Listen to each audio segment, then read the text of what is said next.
Hey guys, tonight, let's say goodbye to electric toothbrushes, minty toothpaste tubes, and those safe, boring dental checkups.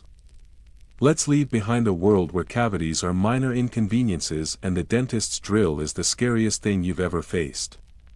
And travel back in time to the Middle Ages, a time when a single rotten tooth could cost you not just sleep, but possibly your life. So, if you're brave enough to stare down silent, searing pain, and maybe even smile at the thought of teeth being yanked out barehanded, then hit like and subscribe. That's how I know you want more stories from these dusty corners of history, where even a single tooth had a tale to tell, and if you happen to be watching this while brushing your teeth, or sitting nervously in a dentist's waiting room, well, sorry in advance. You might start to feel like the cleanliness in your mouth is a little more fragile than it seemed. Now then, dim the lights. Tuck your blanket just a bit tighter if you're lying down. And hold on to your jaw, because after tonight's journey, you'll never look at your toothbrush the same way again. Picture this, you've just finished a hearty medieval supper. Of course, it wasn't anything fancy, but it filled your stomach. A bowl of thick barley porridge. A chunk of bread so dry and crusty, it had more shell than crumb. Maybe a piece of meat with a smell that made you tilt your head and wonder if it was truly food. You wash it all down with a gulp of thin, lukewarm ale that's been sitting too long by the hearth. The fire crackles softly. Your wooden bowl is empty. You lean back onto a scratchy pillow stuffed with straw and husks. Then it hits you. A sharp, stabbing throb deep in the side of your jaw. Not sudden, exactly. This tooth has been aching on and off for days, possibly even weeks, but now, it flares like a coal pressed against your gum. It pulses with your heartbeat, a dull roar in your head, making your skull feel like a bell tower at midday Massachusetts. You instinctively run your tongue over the swollen gum, wincing at how tender it feels, and here's where things get worse. You are not in the present day. You're in medieval Europe. Dentistry, as we understand it now with sterile gloves, reclining chairs, and Novocaine, doesn't exist here. In fact, what little dental care does exist is more likely to terrify you than to heal you. Instruments look more like torture devices, and the people using them often double as barbers, blacksmiths, or butchers. You might think you can live with the pain. You might convince yourself that if you ignore it, it will pass. But spoiler alert, you won't ignore it. Not for long. You try to sleep, but the pain won't let you. It grows louder in your head as the room quiets down, syncing with your heartbeat in a rhythm that feels almost intentional. The dull ache sharpens every time your jaw shifts, and it starts to radiate upward, into your temple and down your neck. You wish you could get up, rummage through a medicine cabinet, find a bottle of ibuprofen or call an emergency clinic. But there is no medicine cabinet. There's no clinic. There's no help coming tonight. There's only you, a dark and drafty room, and the steady throb of your inflamed molar. Maybe someone in your family, or the neighbor next door, whispers to you in the dark. They tell you the ache is punishment. They say it's divine retribution for something you did. Maybe you took something that didn't belong to you, like a turnip or a coin. Maybe you spoke ill of someone you shouldn't have. Maybe you cursed under your breath at the priest's cat. Here, pain isn't just an inconvenience. It's not a symptom. It's a consequence. It could be a test of faith, or a sign that something darker has taken hold of you, and sure, today we know it's likely bacteria, infection, and plaque buildup that caused the abscess. But medieval minds had different ideas. You hear talk of tooth worms. Tiny squirming creatures thought to gnaw at your teeth from within. They weren't metaphorical. These were believed to be real, living worms that burrowed into enamel like woodworms into oak beams. Some people thought they came from bits of food left behind in your mouth. Others believed they were born from bad humors, or perhaps crept in through nightmares. Modern historians still debate whether the idea came from Mesopotamia or popped up independently in multiple places. But it doesn't really matter. Right now, in your world, the tooth worm is your problem. If you're lucky, the local wise woman might offer her help. Her methods are, shall we say, creative. She might place a blistering hot clove of garlic near your tooth to smoke out the worm. She might blow tobacco smoke up your nose or drip oil into your ear while murmuring old chants passed down from generations of trial and error. You sit there, jaw on fire, wondering if this is helping or if you've just signed up for a different kind of torment. You roll onto your side, searching for some sliver of comfort in the lumpy bedding. The air is thick with the scent of soot, ash, damp wool, and sweat. Your pillow, if you can call it that, feels like it's been stuffed with rocks and dry peas. You try not to let your sore cheek press into it. You think, maybe, in the morning you'll visit the barber. Not to trim your hair, but to remove the tooth. You've heard what that's like. Everyone has. The screaming. The blood. The sound of metal against bone. It's a last resort, but that option is inching closer every hour. Some people don't make it that far. They pray it away. They light candles and whisper the name of Saint Apollonia, the patron saint of toothaches. Legend says her own teeth were torn out as part of a gruesome Roman punishment, and now, she's the one you turn to when your own mouth becomes a battleground. You hold a candle near your lips, murmuring her name, hoping the warmth will somehow draw out the pain. Hope and ritual take the place of anesthesia. Before anything else is done, before anyone even touches your face, you're told to fast. To confess. To prove your worthiness to be healed. The soul must be tended to before the body. That's how healing works in this time. If God cursed your tooth, it would be foolish to try fixing it without asking His permission first, but maybe you're the kind of person who prefers action to patience. Maybe you recall a remedy from your grandmother's stories. You mash onion juice with powdered frankincense and a spoonful of thick, gritty honey. You smear the concoction along the gum, ignoring the sting. Then you wrap a red cloth tightly around your head 3 times, spit into a wooden bucket, and mutter the Lord's Prayer in reverse. It makes no logical sense, but it gives you something to do. And in times like these, doing anything at all feels better than surrendering. Some of these treatments, oddly enough, have some merit. Garlic is a natural antiseptic. Honey has antibacterial properties. Onion has compounds that might reduce inflammation. But others are pure theater, pain rituals designed to distract the mind or satisfy tradition. The scent, the heat, the repetition of gestures, all of it choreographed to convince you that relief is within reach, even if it's not, and still, despite everything, you lie there. Sweating. Exhausted. In pain, there are stranger ideas, too.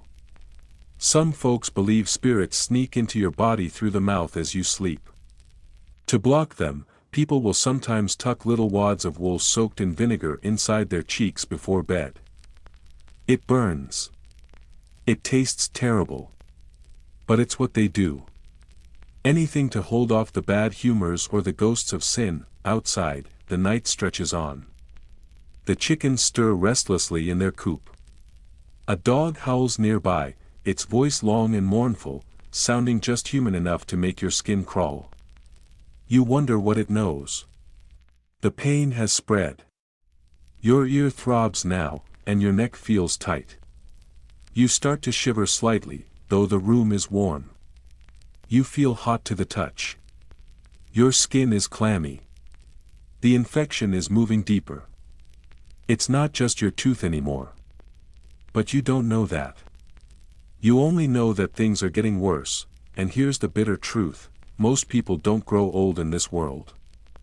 Teeth don't get the chance to decay slowly over the course of decades. Most people die in their 30s or earlier. Not because they aged faster, but because life ended sooner. War, plague, childbirth, starvation, and yes, even a simple dental infection, could end a life long before gray hairs ever appeared. So tonight, this pain in your jaw. It isn't just an annoyance. It isn't just a sleepless night. It might be the beginning of something much more dangerous. You shift your weight, flinching as the straw pricks your shoulder. You try to keep your cheek raised. You close your eyes and wonder, will dawn bring relief? Or someone with a knife? Morning arrives without mercy, without even the smallest hint of the gentleness you might have longed for during the dark, aching hours before dawn. There is no soft glow easing you into wakefulness, no calm breeze stirring the edge of your blanket, no chirping songbirds offering cheerful distraction. Instead, you awaken, or rather, surface, from a state that could hardly be called sleep. You didn't rest. Not in the way your body desperately needed. You drifted in and out of a murky, oppressive stupor, suspended somewhere between nightmare and consciousness. Fever and exhaustion blurred the edges of everything. You were tangled in layers of discomfort, caught in a loop where the pain pulsing through your jaw became the only rhythm you could follow. It throbbed in sync with your heartbeat, a relentless, pounding drumbeat that drowned out everything else. Now, the village stirs to life around you. Familiar morning sounds start to cut through the fog of your suffering. There's the sharp, impatient bleating of goats from their pen, clearly unhappy with your delay. The hollow clang of iron pots striking stone echoes from nearby kitchens. You hear firewood snapping and the low murmur of conversation rising among neighbors. And of course, there's that one rooster. Always early, always shrill, always announcing its arrival with a screech so piercing you'd swear it has a personal vendetta against your skull. The noise drills into your already tender brain like a chisel. But none of it registers. Not fully. None of it matters. The world around you feels dim and far away, like a backdrop painted on a wall. You remain trapped within the tight, throbbing confines of your own body. You are imprisoned in your head, shackled to that furious, inflamed molar. That cursed tooth has become something more than a body part. It is now a living thing. A parasite with its own will and malevolence. It presses deeper, drilling through bone, sanity, and resolve with every breath you take. There is no toothbrush within reach. No bristles to scrub or paste to coat your tongue with a soothing tingle. No clean floss to wind between your fingers. No antiseptic rinse to cool the heat that pulses in your jaw. If you're lucky, there might be a small bowl of salted water nearby, waiting to be swished around your mouth in desperate hope. Or perhaps someone has handed you a twig, shaved down to its fibers. A poor man's toothbrush. If fortune favors you, the twig comes from a neem or licorice tree, known for their faint medicinal properties. Or maybe someone recommended soaking it in vinegar, because of course, what better idea than pouring acid into a battlefield of exposed nerves and swelling gums? It isn't helping. Nothing helps. The pain is worse today. Sharper. Crueler. It has taken on an edge that feels intentional. As though the tooth has passed beyond ordinary affliction and become malicious. Finally, your stubborn pride gives way to desperation. You decide it's time to seek help. But there is no physician in your village. No formal doctor. No monastery-trained healer. There is only one person with the tools and the nerve to attempt what must be done. The barber. Here, in this place and era, the barber is more than a trimmer of beards and hair. He is a multitasking figure, part healer, part butcher, part craftsman. He shaves heads, drains infected blood, pulls splinters. Treats wounds, and when absolutely necessary, extracts teeth. Surgery, crude though it may be, falls into his loosely defined territory. So does dentistry, unfortunately for you. You arrive to find him already working. A man is seated on a low bench, his back hunched, shoulders tense. His face is pale, half covered in stubble and blood. One hand clutches his jaw, the other holds a filthy rag soaked through with red. The smell of iron is thick in the air, sharp and metallic. On a nearby table, an assortment of grim tools lies scattered: rust-flecked scissors, chipped razors, worn-out knives, iron tongs. None are sterile. Flies buzz lazily over them, completely indifferent to the suffering taking place. You hesitate. Your gut clenches. You swallow the rising nausea and question, bitterly, every decision that brought you to this door. The barber glances up and immediately reads the agony on your face. He recognizes the protective way you hold your cheek. He notes your shallow breathing. He nods, unsurprised. Tooth, is it? He says, his tone flat with boredom, like he's asking if it might rain. Got just the thing, he adds, almost casually, as though offering a hairbrush, and he does. He produces a horrifying object from beneath the bench. An iron contraption shaped like the curved beak of a bird. The dental pelican. A barbaric device designed to grip and twist and wrench the tooth free from its moorings in your jaw. It is heavy. Crude. Inelegant. A tool of force, not precision. It does not aim to soothe. It exists to remove. There is no gentle explanation. No soft words. No counting to 3. No discussion of risks. No painkiller. He simply instructs, hold still. And you do, because there's no alternative. Then it begins. The pain is not sharp. It is not a spike. It is total. An explosion that consumes you in an instant. Your vision bleaches white. Your ears ring. Your limbs seize up. Your lungs forget how to breathe. You try to scream but no sound comes. Somewhere nearby, a child drops a piece of bread in fear. A dog barks once and goes silent. A passing monk mutters a prayer under his breath and hurries away, as though the sound alone might summon death. When it's over, something more than just a tooth has been removed from your body. What remains in the barber's hand is a gruesome thing. A twisted, bloodied root with bits of gum still clinging to it. A relic. Something alien. You are handed a cloth soaked in cheap wine. Not to drink, but to bite down on. You obey, tasting the iron tang of blood, of metal, of something primal and ancient. Something older than pain. The barber wipes his tool on his sleeve, as nonchalant as if he were cleaning mud off his boot. Could have been worse, he mutters, not bothering to meet your eyes. You remain unconvinced. Barbers like him weren't chosen for compassion. They were chosen because they had blades and weren't squeamish. Actual surgeons were rare. They served nobles or lived in far-off cities. For common folk like you, this was the closest thing to medical help you could expect. Historians still debate how much training these barbers received. Some probably apprenticed. Others learned by watching. Many more, you suspect, figured things out by trial and error. Their experience was measured in scars and failures, not degrees or certifications. Just a vague sense of where to cut and how much to pull before someone passed out or bled too much. Now, with a missing tooth and a face swelling by the minute, you stagger to your feet. You are lightheaded. Your mouth is numb and raw. But you are alive. That alone is something to hold on to. There will be no prescriptions, no clean gauze, no post-operative care. If the bleeding stops and the wound avoids infection, you might heal.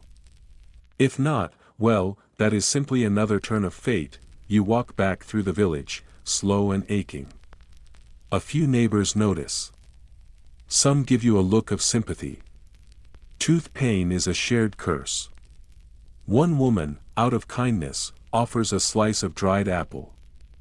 You decline with a small shake of your head, unable to manage a smile. Later, as the blinding pain softens into a low, pulsing ache behind your eyes, you begin to wonder how people managed this sort of agony. Was this normal? Did most villagers suffer silently with rotten teeth and blackened gums, forcing polite smiles through the hurt? Strangely, not always. Archaeologists have uncovered many medieval skeletons with remarkably sound teeth, especially in rural communities. Diets heavy in coarse bread, hearty vegetables, and low in processed sugars seemed to help. But when dental problems did arise, they tended to go unchecked until disaster struck. Cavities led to rot. Rot led to disease. And disease led to horrors like dental fistulas, where infection bored a hole right through the cheek or jaw. Wounds that gruesome did not go unnoticed. Still, it wasn't all darkness. Folk healers sometimes knew more than you'd think. Poultices made from cloves, mint, or myrrh could reduce swelling. Chewing on willow bark offered mild pain relief, thanks to a compound similar to aspirin. Onion compresses, fennel pastes, and herbal teas may not have cured, but they soothed. The science was crude. The instincts were not always wrong. Meanwhile, in lands far away, something else was happening. In cities across the Islamic world, physicians were already cataloging complex medical procedures. Al-Zarawi, a renowned Andalusian surgeon, had written of dental instruments and operations centuries ahead of anything here. But his books are far away. His wisdom might as well be stashed among the stars. Back in your little hut, you try to rest. You wrap yourself in a coarse woolen blanket and lower your swollen cheek against a scratchy bundle of straw. The pain remains, but it has dulled. It no longer screams. It hums. Like bees hiding behind the wall. You think you might sleep. Your eyes begin to close, but then you hear a moan. Low and miserable. A familiar voice. Your neighbor, you do not need to ask. You already know, another toothache. The barber, never one to waste time, sends her your way. Says you've been through it. Says you're an expert now. Just like that, your agony earns you a strange new status. So, through lips still cracked and trembling, through the fog of your own still raging pain, you offer what little you can. Tell her to chew on garlic. You whisper, it isn't much, but in a world like this, sometimes even that is enough. You wake the next day with your face still puffy, swollen in a way that makes your skin feel stretched too tight across your cheekbones, and your pillow faintly crusted with dried blood. It's not a pleasant sight, certainly not something you would want to show to a passing stranger or even a trusted friend. But considering what you endured just a day ago, the fact that you are even upright feels like a small miracle. Your eyelids are heavy, reluctant to rise, and your entire jaw pulses with the kind of dull, deep throb that feels buried beneath layers of flesh and bone, like a bruise pressing from the inside out. The tooth, or more accurately, the gaping hole where the tooth once lived, still aches, but at least it no longer radiates that blinding, mind-stealing pain that made you hallucinate Saint Apollonia herself hovering above your bed, solemn and radiant, wielding a pair of pliers and wearing the most sympathetic smile ever carved into legend. You sit up slowly, moving with the stiffness of old wood left out in the rain. Your joints protest. Your neck cracks. Even your fingers ache a little. The blanket feels scratchier than usual, the wool coarse and unforgiving against your fevered skin, every fold irritating in a way that makes you want to tear it off entirely. Eventually, with effort that feels wildly disproportionate to the task, you drag yourself to the communal well.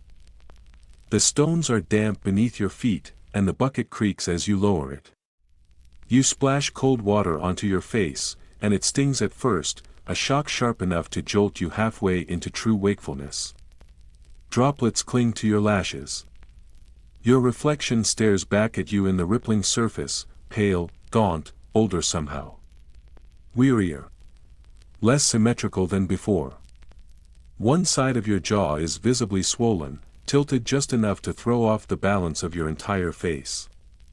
You study it, quietly. A war wound, perhaps. A sign of endurance. Or, depending on your mood, a reminder of poor decisions. Maybe both. Now the question presents itself, stubborn and practical. How do you make sure this never happens again? The answer, by the standards of your current time and place, is something that resembles what you might charitably call a dental hygiene routine.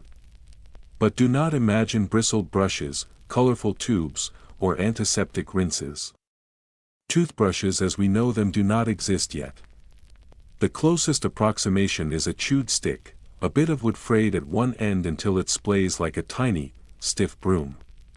In some regions, it's called a miswak or tooth stick, and availability depends greatly on your location and connections. If, by some stroke of good fortune, you know a monk who can read Arabic or Greek and is generous with obscure knowledge, you might hear whispers of such things. Otherwise, your options are limited. You might chew a piece of coarse cloth or use the corner of a worn tunic. Some people even use their fingernails, scraping along the edges of their gums and hoping their own saliva will finish the job. Tooth powders, however, are a thing. You've heard of them. You've even tried one or two.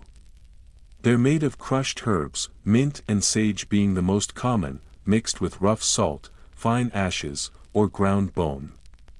Sometimes dried rosemary or powdered pepper is added, along with the occasional bit of burnt bark.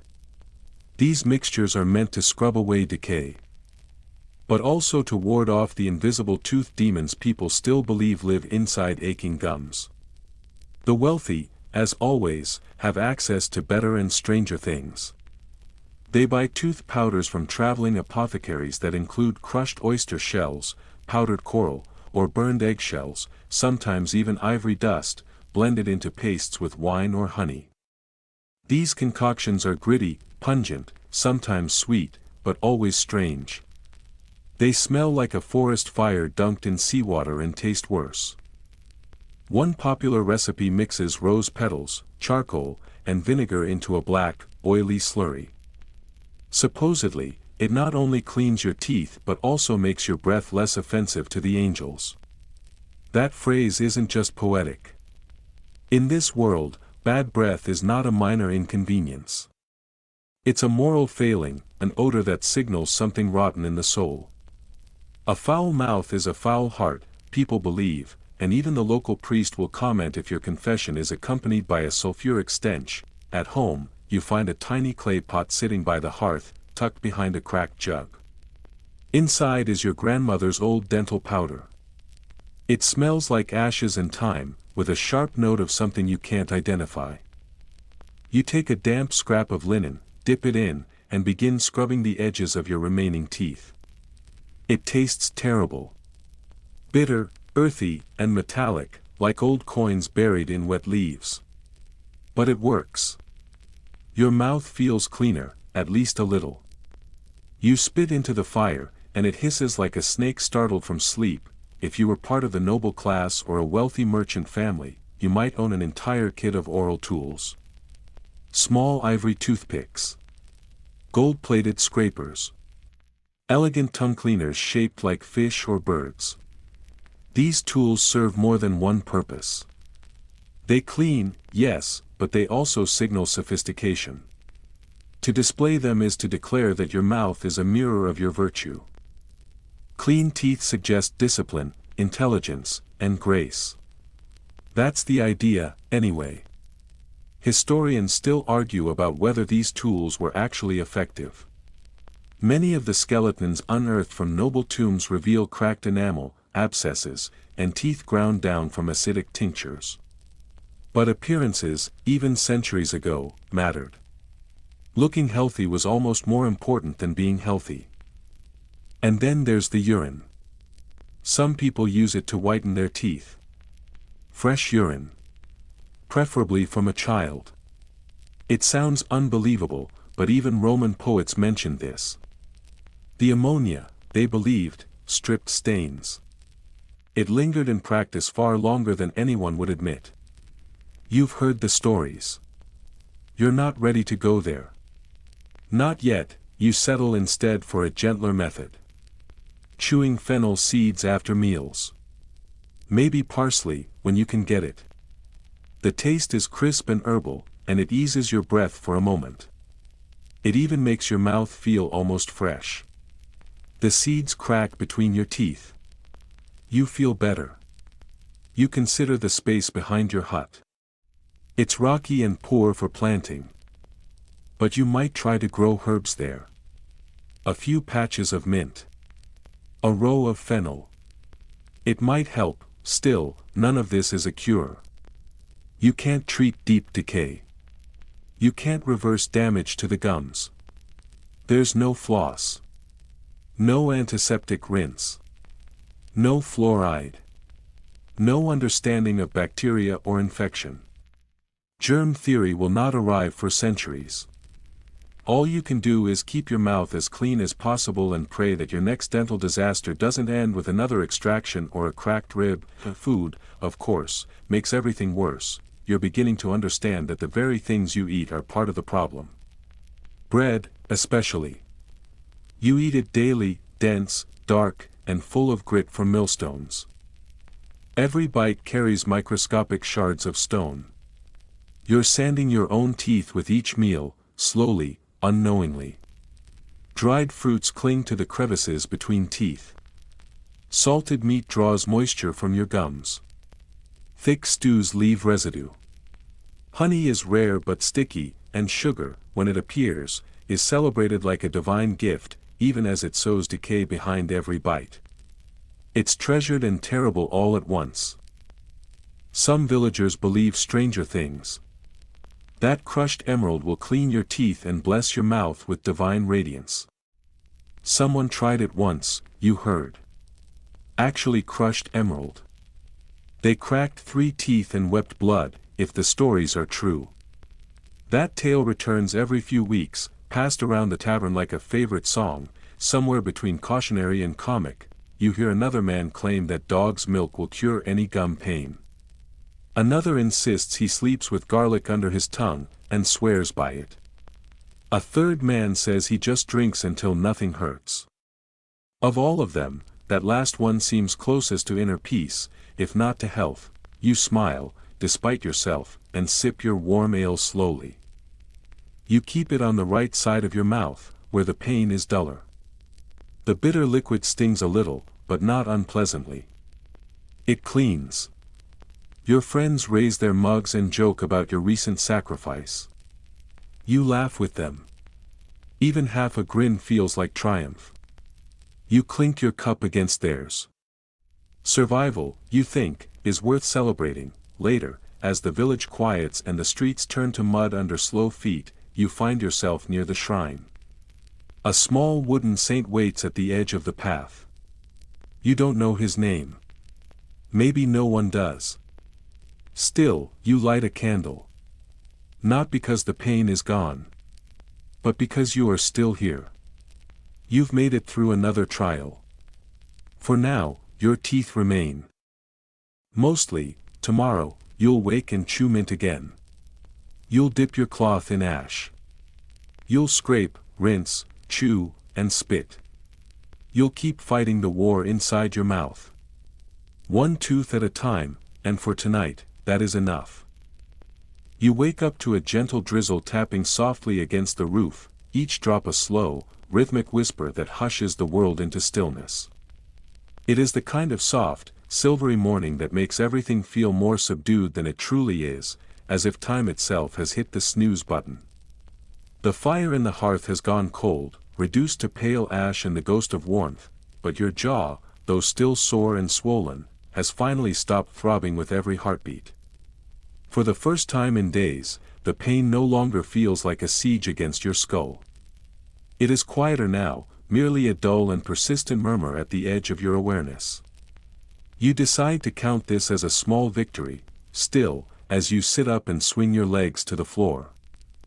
A new kind of unease starts to settle in your chest. The sharp edge of pain may have dulled, but in its place is a lingering fear, not of suffering, but of recurrence. One tooth gone is misfortune. 2 would be a pattern. And patterns, in a place like this, rarely end well. As you peer into the shallow basin of polished metal by your bedside, using it as a makeshift mirror, the reflection that stares back at you raises more questions than answers. You tilt your head, frown, inspect. You don't know what you're looking for exactly, only that you're looking for something that will tell you why this happened. Why some people keep all their teeth well into old age, while others, like you, lose them before 30, the answers you'd receive, if you dared to ask around your village, might unsettle you more than the questions. You might hear someone murmur that it is caused by foul humors, or by unspoken guilt. Others might speak more confidently. It's the spirits, they'd say. It's punishment for your sins. Or, most chillingly of all, it's the worm. Yes. That same worm. Again. In the minds of many, including those considered learned by medieval standards, the pain of a toothache was not an internal decay, nor the work of invisible microbes. No, it was something far more animate. Far more literal. A real, living worm, tiny, unseen, and yet very much there, coiled within the tooth and feeding slowly, relentlessly, on your flesh. Not a metaphorical corruption. Not some symbolic moral rot.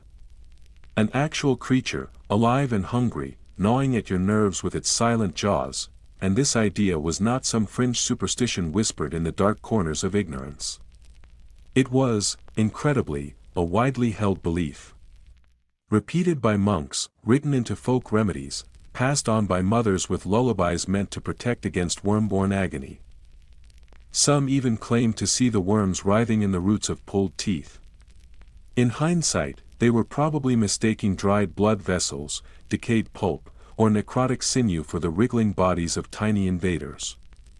But once that image took hold in the collective imagination, it burrowed deep, like the very creature it described. Historians still debate the origins of this myth. Some trace it back to ancient Babylonian medicine, others to Greek theories passed along trade routes, and some suggest it emerged independently across different regions. The similarity of pain descriptions across cultures might have made the worm a convenient scapegoat. Whatever its roots, the belief spread like fire in dry straw. If you had a toothache, it was the worm's doing, and once you accept that a worm is the culprit, the only reasonable response is to try and kill it. Thus began a long tradition of worm-purging rituals, each more peculiar than the last. In one variation, a hot metal poker was held inches from your cheek, the heat meant to smoke the creature out of its hiding place. If you flinched or cried out, that was proof that the worm was resisting. Other healers preferred strong-smelling oils or tinctures, poured directly onto the gums, under the tongue, or even into the ears. These concoctions often burned like fire. The pain wasn't just tolerated, it was welcomed, because it meant the treatment was working. You remember your own experience all too vividly. A well-meaning neighbor once insisted on blowing acrid smoke from a pipe packed with dried henbane directly into your open mouth. You coughed, gagged, nearly vomited on his shoes. He declared that this was the worm leaving your body. You declared something less polite. The worm, as usual, remained stubbornly present. Not all treatments, however, were pure nonsense.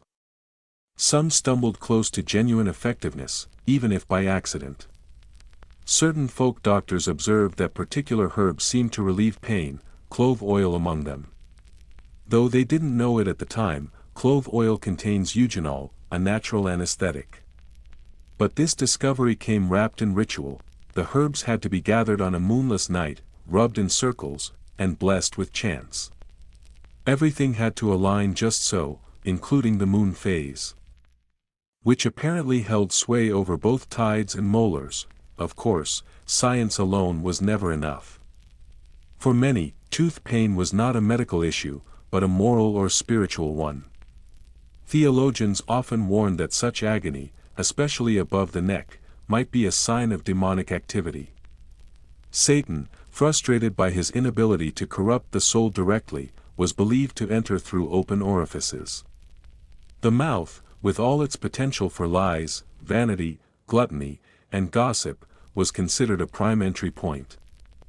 To defend against these dark intrusions, people wore charms etched with sacred symbols, hung bones from cords around their necks, or nailed small iron crosses to their doorposts. One manuscript, yellowed with age, even instructed readers to draw a circle of salt around the bed to prevent demons from climbing in through the roots of the teeth. Strangely specific. Possibly effective. You smile faintly at the absurdity of it all, but a part of you still wonders. In a world where so much was unknown, it made sense to fill the silence with stories, rituals, and meaning. Before microscopes, before anatomy textbooks, before the word bacteria had any meaning at all, there were only questions. And the comfort of believing you weren't entirely helpless. That afternoon, you make your way to the village healer. She is a woman of indeterminate age, with the calm, watchful eyes of someone who's seen enough suffering to stop flinching. Her home smells like lavender, beeswax, and something faintly sour, possibly goat's milk. She doesn't greet you with words, only a curt nod and a glance that takes in the swelling of your cheek. You've been letting worms in, she says bluntly. You nod, because what else can you do? She takes her time mixing a poultice. Into the wooden bowl she tosses dried sage, vinegar, mint powder, and a splash of goat's milk that has started to turn. The result is a paste that smells both medicinal and slightly spoiled. She dips a coarse rag into the mixture and hands it to you, instructing you to bite down and hold. You do as she says, and the taste hits you all at once, sharp, bitter, herbal, and unexpectedly cooling.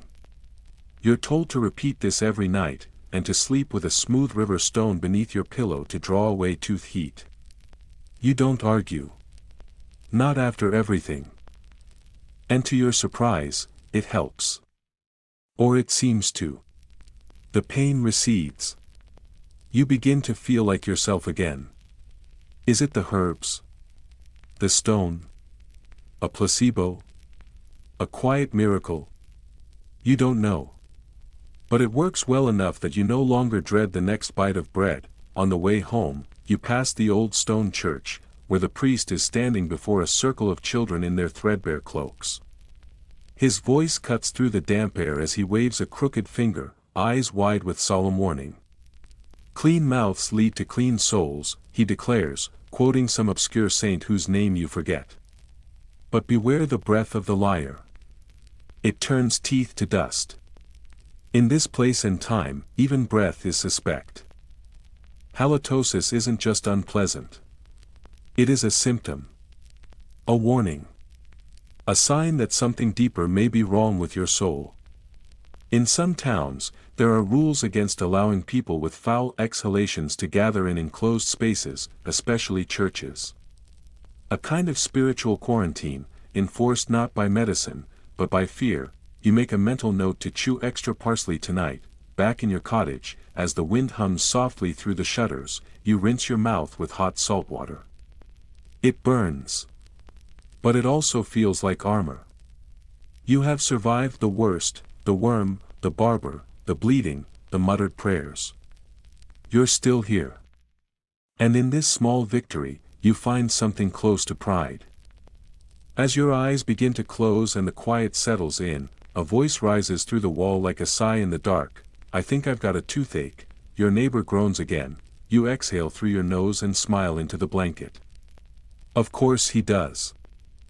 You start to notice something strange, even a little absurd, after you've told your fourth or fifth dental horror story at the tavern and listened to others in turn. There's a pattern. Everyone, it seems, has one. And not just the elderly, not just the unlucky, not just the reckless or the poor. No. These stories span the entire community. They belong to the baker with his lopsided grin, to the shepherd girl with the sideways bite, even to the mayor, who smiles tight-lipped and speaks with a peculiar whistle. It is, apparently, a universal truth. If you live long enough in this world, your teeth will betray you. It is not an if, but a when. These stories aren't whispered in shame. They're shared openly, with the gusto usually reserved for tales of drunken brawls or near-death experiences. Some recount their misfortunes with theatrical flair, pantomiming the moment of agony with wild hand gestures and exaggerated groans. Others speak softly, with the reverence of someone who barely survived a war. And in a way, they did. There's old Giles, always at the center of the circle, who grins wide and gaps wider.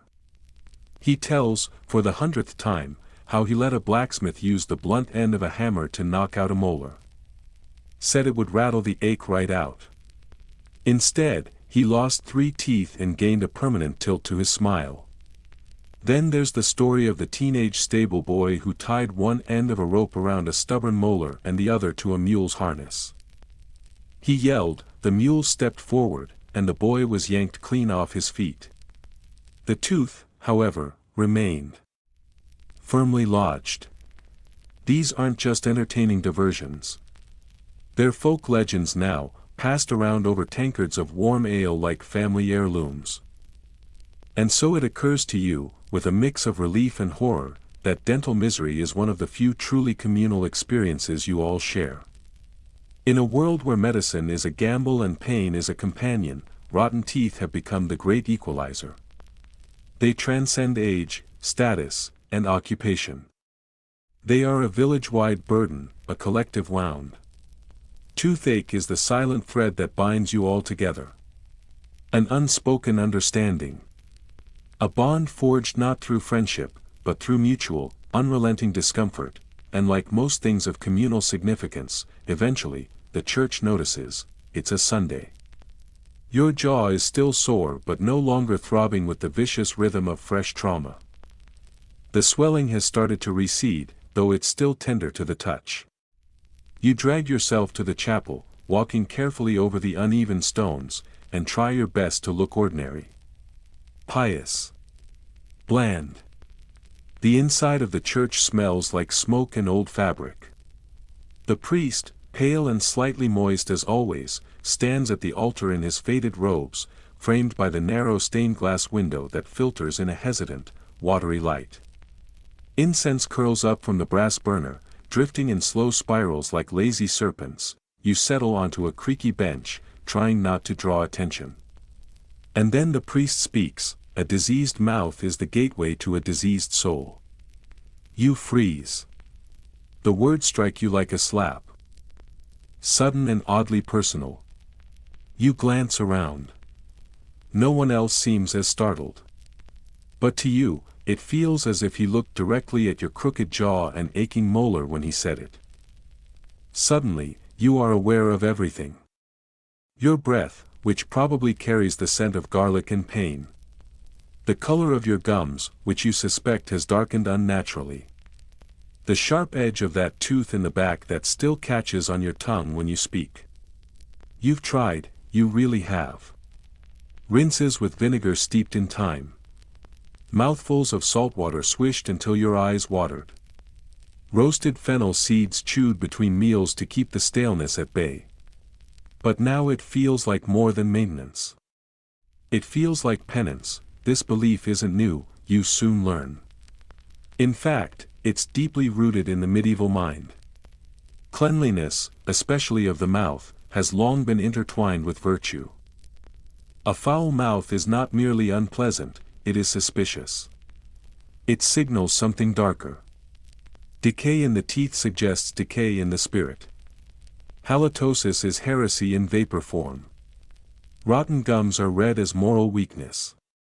A filthy mouth might be hiding filthy thoughts, and that's reason enough for judgment, and so, of course, the church intervenes. You begin to notice that those with particularly painful afflictions are quietly ushered to confession. Not to talk about the pain, but about whatever might have caused it. Perhaps you shouted at your child. Perhaps you spread rumors. Perhaps you coveted something, or skipped morning prayers, or harbored envy. Whatever the sin, the priest offers a prescription. Not medicine, but repentance.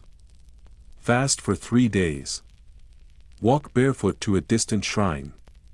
Whisper the psalms backward at sunrise for 7 mornings in a row. Your jaw still aches. But you obey. Because if pain is a punishment, confession must be the cure. Sometimes, the church offers more tangible assistance. The priest begins handing out rosewater blessed during midnight mass, instructing parishioners to gargle before sleep. Holy water mixed with clover is said to drive away demons that nest in the teeth. Relics are brought out for the truly desperate. There is a piece of bone in a velvet pouch, said to belong to Saint Apollonia herself. You are told to press it to your cheek while reciting a specific prayer. Some swear it works. Others pretend to believe it out of politeness or fear. You remember the story of that village woman who claimed to have been healed during communion. She bit into the wafer and said the pain melted away like snow on a forge. She never had another toothache, apparently. Some people say she began to shine faintly in moonlight. Others claim she doesn't cast a shadow. Whatever the truth, the story spreads. You start attending services more regularly, just in case holiness might slip into your mouth unnoticed, but not everyone turns toward the sacred. Some turn to the strange. A traveling monk appears one day, dust-covered and soft-spoken, with a set of tools wrapped in lambskin. He calls them instruments of mercy, and says they once belonged to St. Luke. He promises not to extract teeth, only the pain. For 2 chickens and a single silver coin, he will press the metal to your jaw and say a prayer. You decline. Politely but firmly. Instead, you go to Marjorie. She is the midwife, healer, and occasional scold. She also has a recipe she claims will cleanse the mouth of evil humors. It smells like bile and tastes like punishment.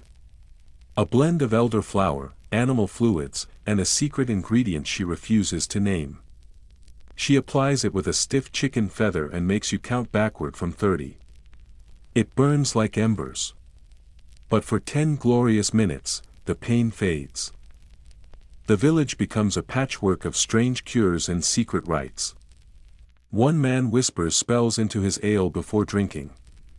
A woman wears a necklace of mouse bones, swearing it shields her from rot. A boy insists on sleeping with cloves in his mouth.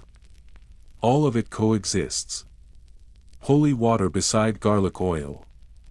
Psalm recitations alongside muttered charms. No one knows which remedy works, or if any do at all. But everyone tries. Because doing nothing is worse, you find yourself caught between these worlds. Mornings begin with a prayer and a rinse. Evenings end with chewed bark and pungent pastes. You stop looking for healing and start seeking control. The ache becomes your clock. Your compass. A quiet, persistent teacher. Still, a part of you hungers for more. A reason. An explanation. Why you suffer when others seem spared. Why pain clings to you, returning again and again, as if it has nowhere else to go. That question leads you to the church library. It is a cold, forgotten place, full of scrolls stacked like fallen leaves and books that smell of mildew and dust. The priest watches from the doorway, arms folded, but says nothing. You read. You search. You find fragments of old texts, medical theories written in fading ink. One, attributed to Hippocrates, speaks of illness caused by imbalances. Bile. Phlegm. Black and yellow humors. You don't understand all the words, but something clicks. You write them down carefully. You draw pictures of your own aching teeth. You begin a kind of record, noting what you eat, when it hurts, what makes it ease. You begin to notice patterns. You test small changes. You observe. You learn. Slowly, you become something new.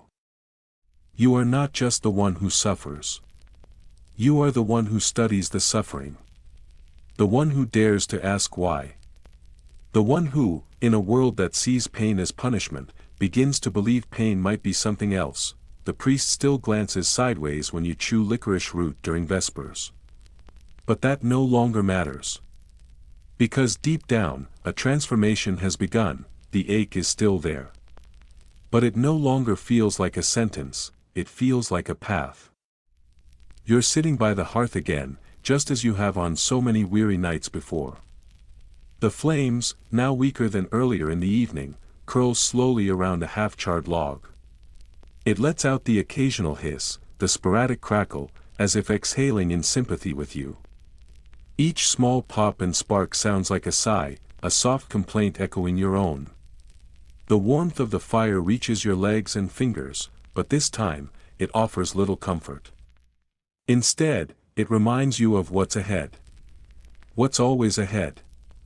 That creeping sensation, subtle at first, hardly more than a whisper, returns.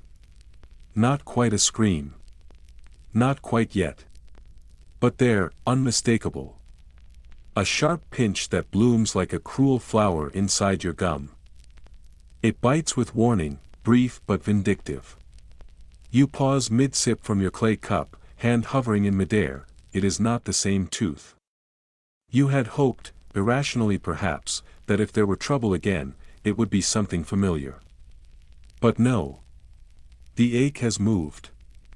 This time, it comes from the other side. A different corner of your mouth. A fresh threat, blooming quietly behind molars that had once seemed trustworthy. Strong. Unbothered, you shut your eyes and draw in a slow, deliberate breath. You hold it for a moment, then let it go. The air leaves your lungs like a plea, not again. Anything but again, but deep down, you already know the truth. Of course it is. Of course, again it is. Pain has no loyalty. It returns when it wishes, and teeth in this time are cursed things. Fragile. Unforgiving. Still, you are not the same person you were the first time. This time, you are not entirely defenseless. Not entirely unprepared. Since your last visit to the barber, you have gathered knowledge like a crow gathers shiny bits. You have listened. You have learned. You have absorbed old wives' tales as if they were sacred scripture, collecting remedies whispered from trembling lips and long-suffering jaws. You are no expert, but you have become a student of oral endurance. You practice vinegar rinses, sharp and stinging. You carry small packets of crushed clove, wrapped tightly in cloth. You chew willow bark, slow and steady, until your tongue forgets how to taste.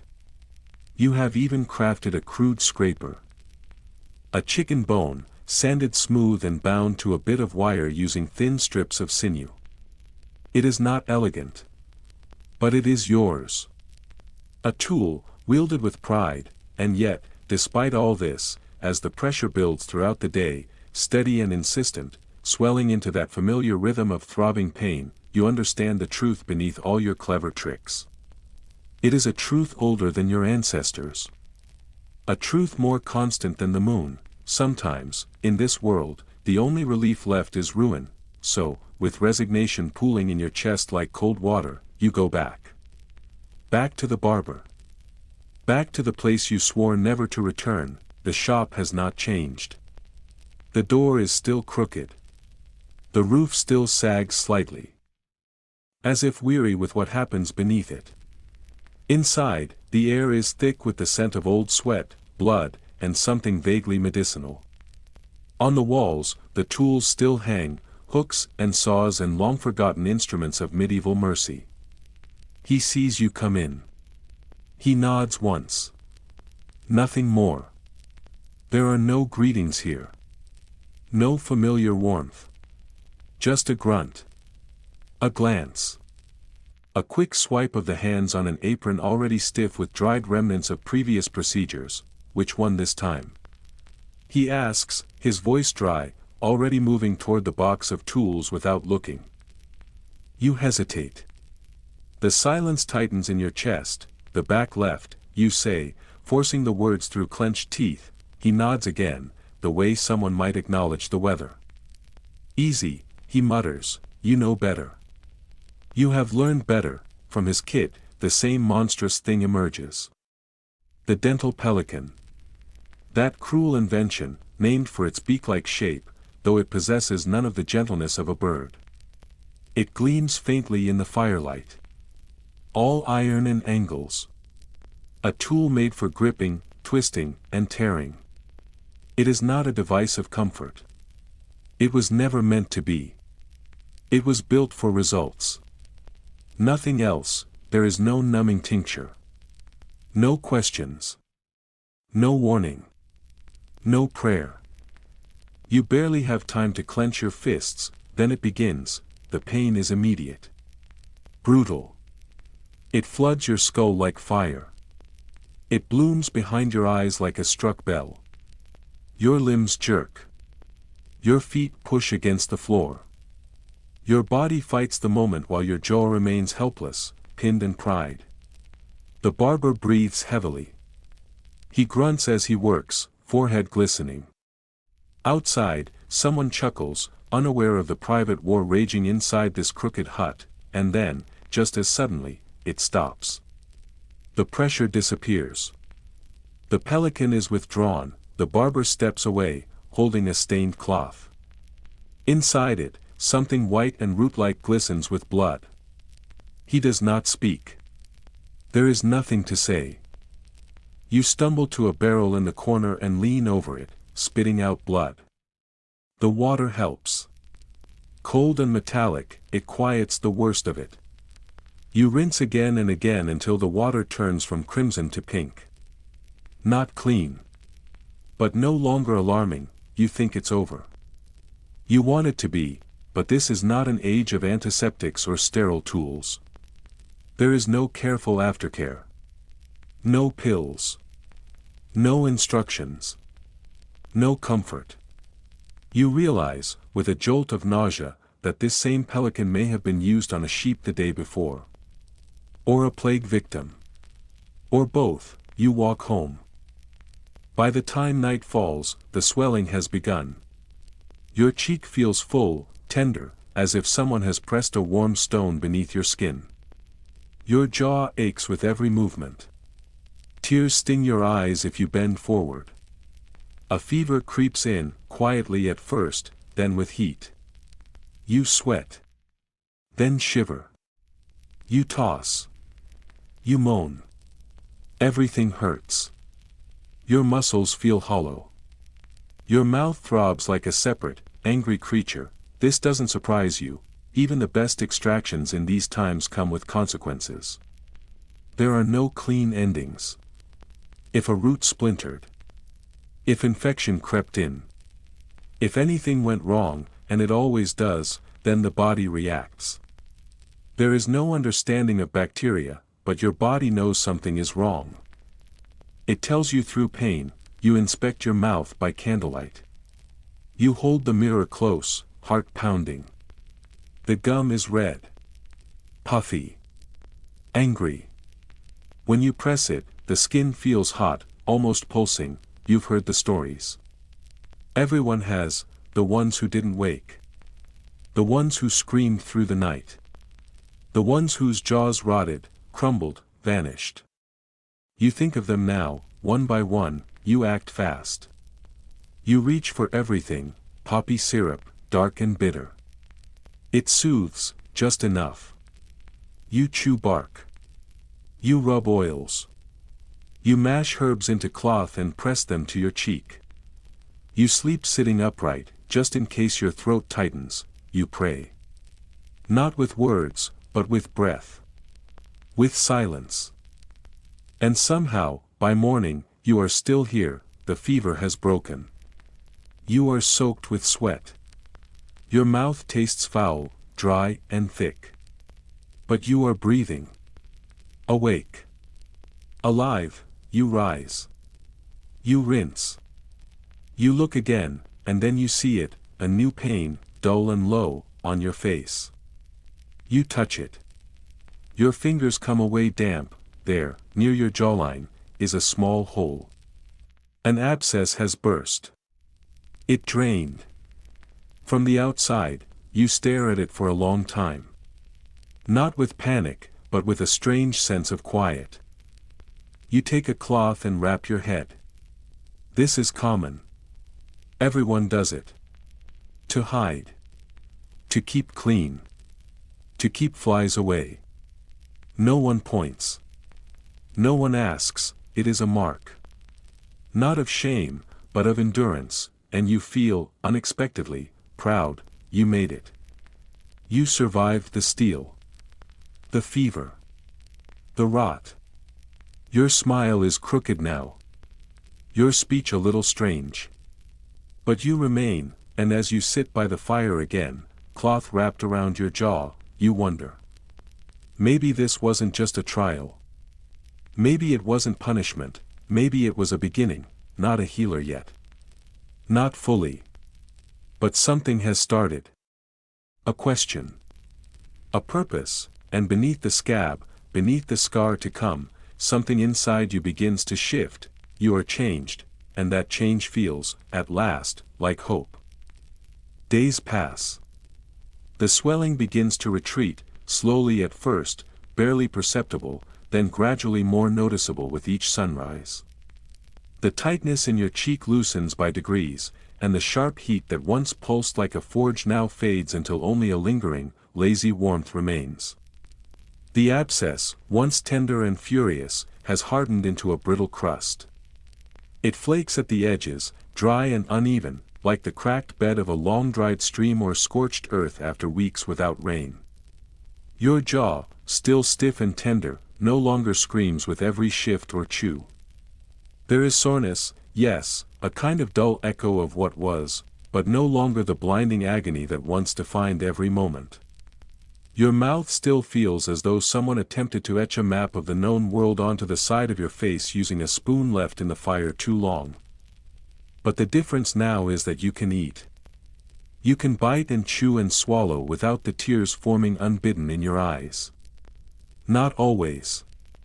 But often enough, and within the grim arithmetic of medieval medicine, that's as close to healed as one gets.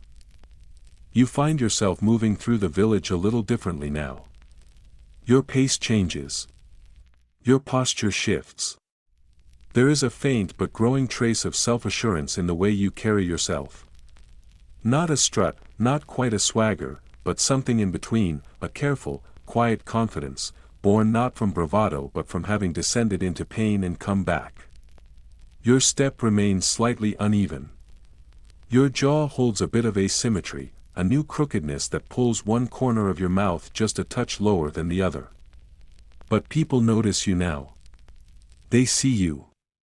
Some nod as you pass.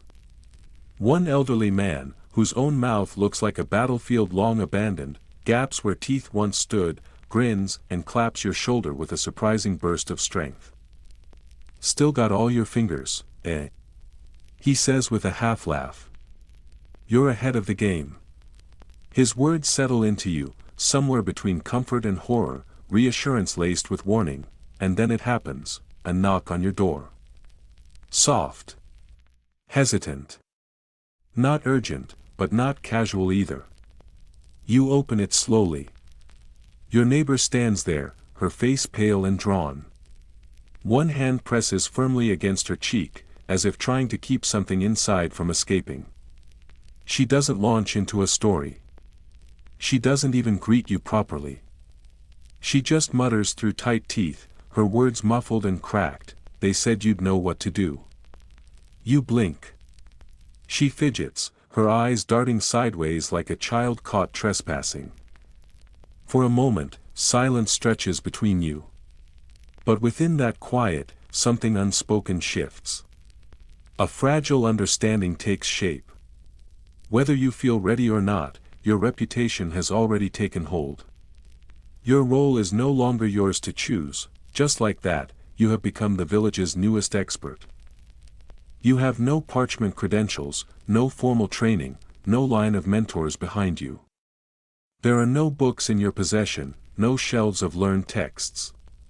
You wouldn't recognize a scholarly diagram of a molar if it were painted across your wall. Your tools wouldn't pass muster even in a butcher's yard. But still, you possess something others lack, lived experience. Hard-won knowledge. A battered but growing collection of self-made instruments and a shaky, surprising kind of confidence that only comes from survival, so you step aside. You let her in, you guide her to the stool by the hearth, the one with the least wobble. The firelight glows steady and warm, casting enough light to see her clearly. She clutches her shawl like armor, her fingers white at the knuckles. Her eyes flicker toward your hands, searching for certainty, or at least steadiness. You do not look like a healer. You look like someone who has endured something and speaks about it too much. But she remains seated. You ask her to open her mouth. She does, slowly. Inside, it is worse than expected. Her gums swell angrily, swollen and shiny with inflammation. A back molar is visibly rotting, blackened at the core. There's a faint glint of pus at the gum line, the early warning of a dental fistula taking shape. Can you save it? She whispers. You do not know the answer, but you try. You boil water with salt. Then let it cool to warmth. You rinse the inflamed area gently.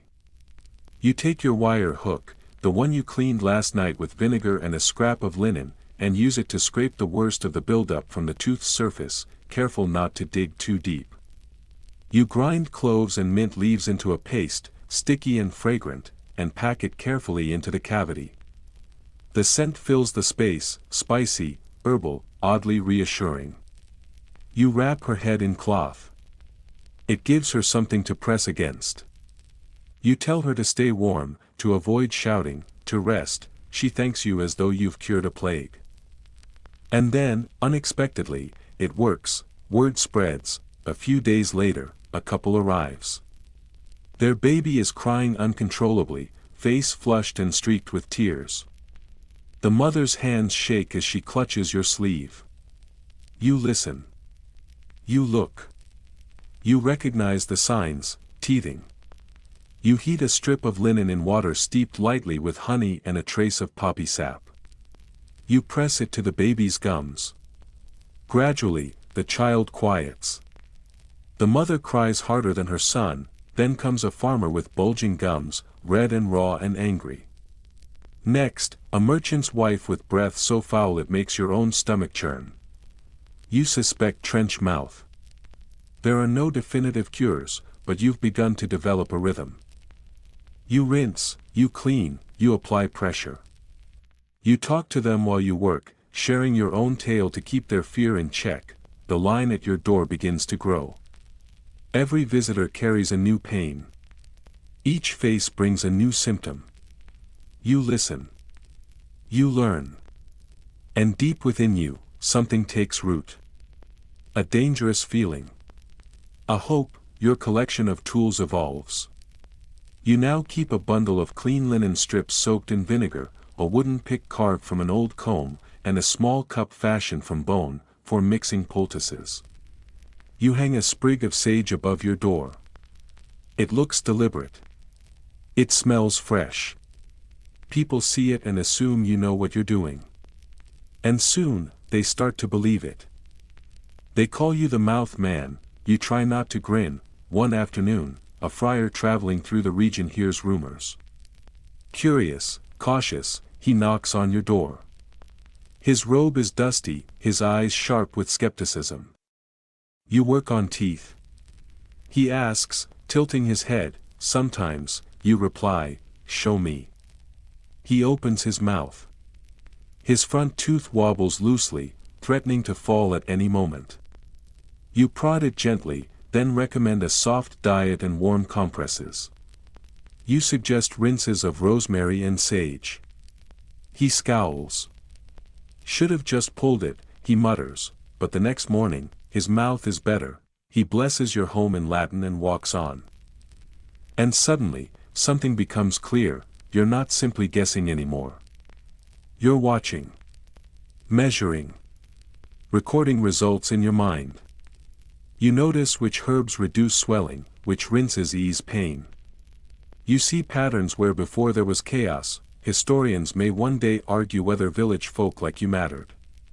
Whether the unschooled did any real good.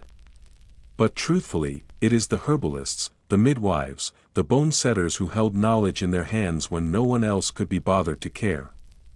Some wrote things down. Most passed them on through whispered advice. You haven't written yet. But your list grows daily. Clove dulls pain, mint hides rot, vinegar draws infection. Salt quiets swelling, willow cools fever, and always, speak gently before you prod. But not all stories end with smiles. A boy comes one day, jaw locked tight. His body spasms. His gaze flickers wildly. You learn the word trismus later. Tetanus. There is nothing you can do. He dies within 2 days, another man refuses treatment. I'll leave it to the saints, he says, shaking his head. The saints remain silent. You help dig his grave, you begin to know your limits. You learn when to act and when to accept defeat. You learn when a whisper is better than a command, and when to press a hand firmly to a shoulder and say the truth, this will hurt. Because pain is still part of the cure. One evening, a woman arrives. Her breath is sour. A front tooth hangs crooked in a socket gone soft with decay. Your pelican is gone. But you've created something new, a loop of wire lashed to a short, thick handle. Ugly. Simple. Effective, she sits. You brace. She winces. You mutter a prayer under your breath, and then you pull, it comes free, she faints in your doorway, you grab the nearest sack of grain and use it to fan her. Slowly, she stirs. Her eyes open. She starts to laugh. And to your surprise, you do too. For a moment, even the sack of grain seems amused, and now you begin to wonder. What if there were tools made just for this work? Not sharpened nails, not plow scraps bent into shape, but real instruments, formed with precision, with intent. What if the pain could be lessened? What if you could heal without horror? You do not know the answers, but at last, you hold the questions. And they feel like treasure. That night, lying on your worn pallet beneath the patchy roof, you stare up at a slice of starlit sky. You imagine a future you will likely never see. A room filled with clean stone. A padded chair. Shining metal tools arranged neatly on cloth. Someone whispering, you may feel a little pressure. You smile, it feels impossible. But it also feels right, for now, you have twigs and vinegar. Cloth and clove. And the hope you can carry in 2 hands, and tonight, that is enough. It's the smell that gets you, not the faint tang of vinegar that usually lingers in the corners of your workspace. Not the herbal musk of sage or mint that sometimes clings to your sleeves like a protective charm. No, this is different. This is something far more primal, far more offensive. It's the kind of foul, swampy stench that punches through cloth and bone alike. A reek that leaps out before the mouth even opens fully. The kind that clings to your fingers long after the visit is over, no matter how many times you scrub them with ash or steep them in lavender water. The kind that makes you instinctively squint your eyes and swallow your own breath the moment you're asked to have a look inside someone's mouth and immediately regret ever agreeing to it. The patient is a miller. Middle-aged. Stocky frame. Thick, calloused hands. He chuckles nervously as he sits down, as if humor might soften what's to come. But when he opens his mouth, even slightly, you nearly step back without meaning to.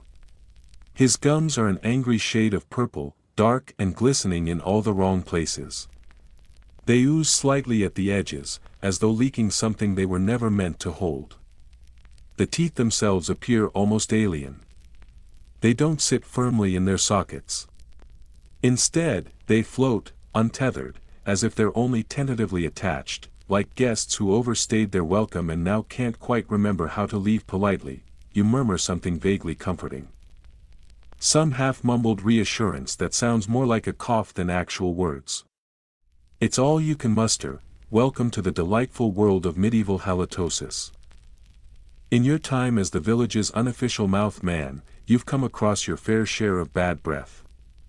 You've dealt with sour tongues, reeking gums, even the occasional breath that smelled like damp wool left too long in the rain.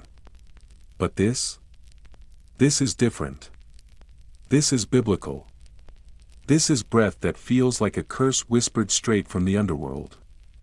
It doesn't just offend the nose. It haunts it.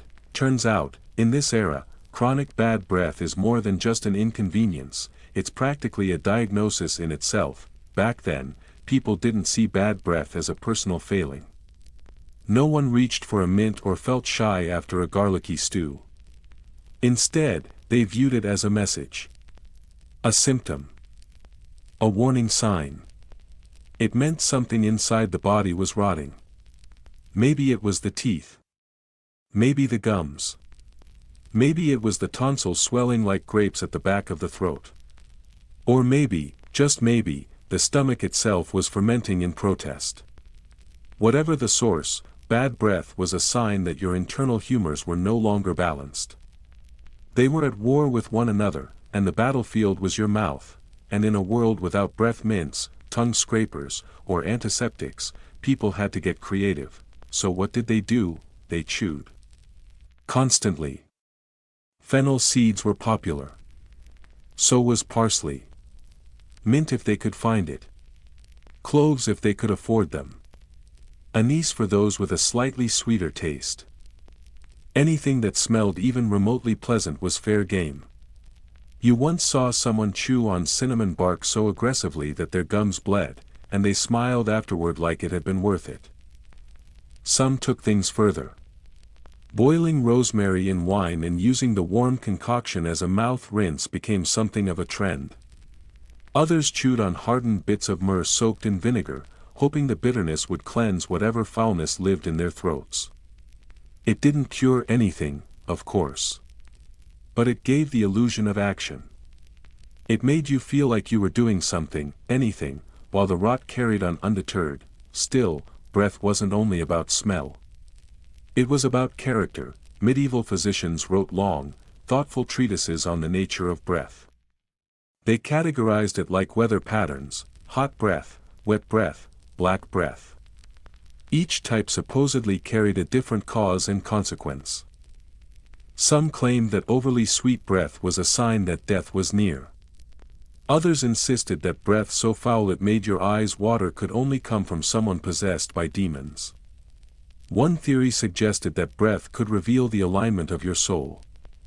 Another proposed that it foretold what kind of afterlife you were destined for. Historians still debate whether these breath categories were the earliest attempts at clinical observation or just elaborate metaphors for social judgment. Either way, the result was the same. If someone leaned in to speak and you flinched, it meant something was wrong, physically, spiritually, or both. You remember one monk in particular.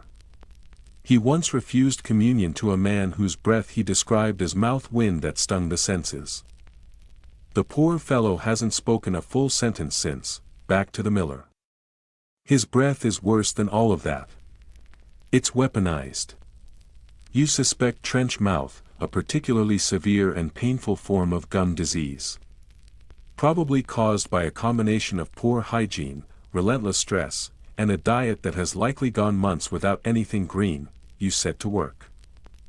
You start by packing his gums with a mixture of mashed garlic and sage, hoping the combination will at least slow the spread of the rot. You offer him a rinse made of vinegar and rosewater. Not because it's guaranteed to help, but because it's the best you've got. You speak gently, trying to hold his dignity together while you suggest that maybe, just maybe, drinking nothing but ale for hydration isn't doing him any favors. You mention chewing on a stick from time to time, if only to keep the mouth busy and the breath moving.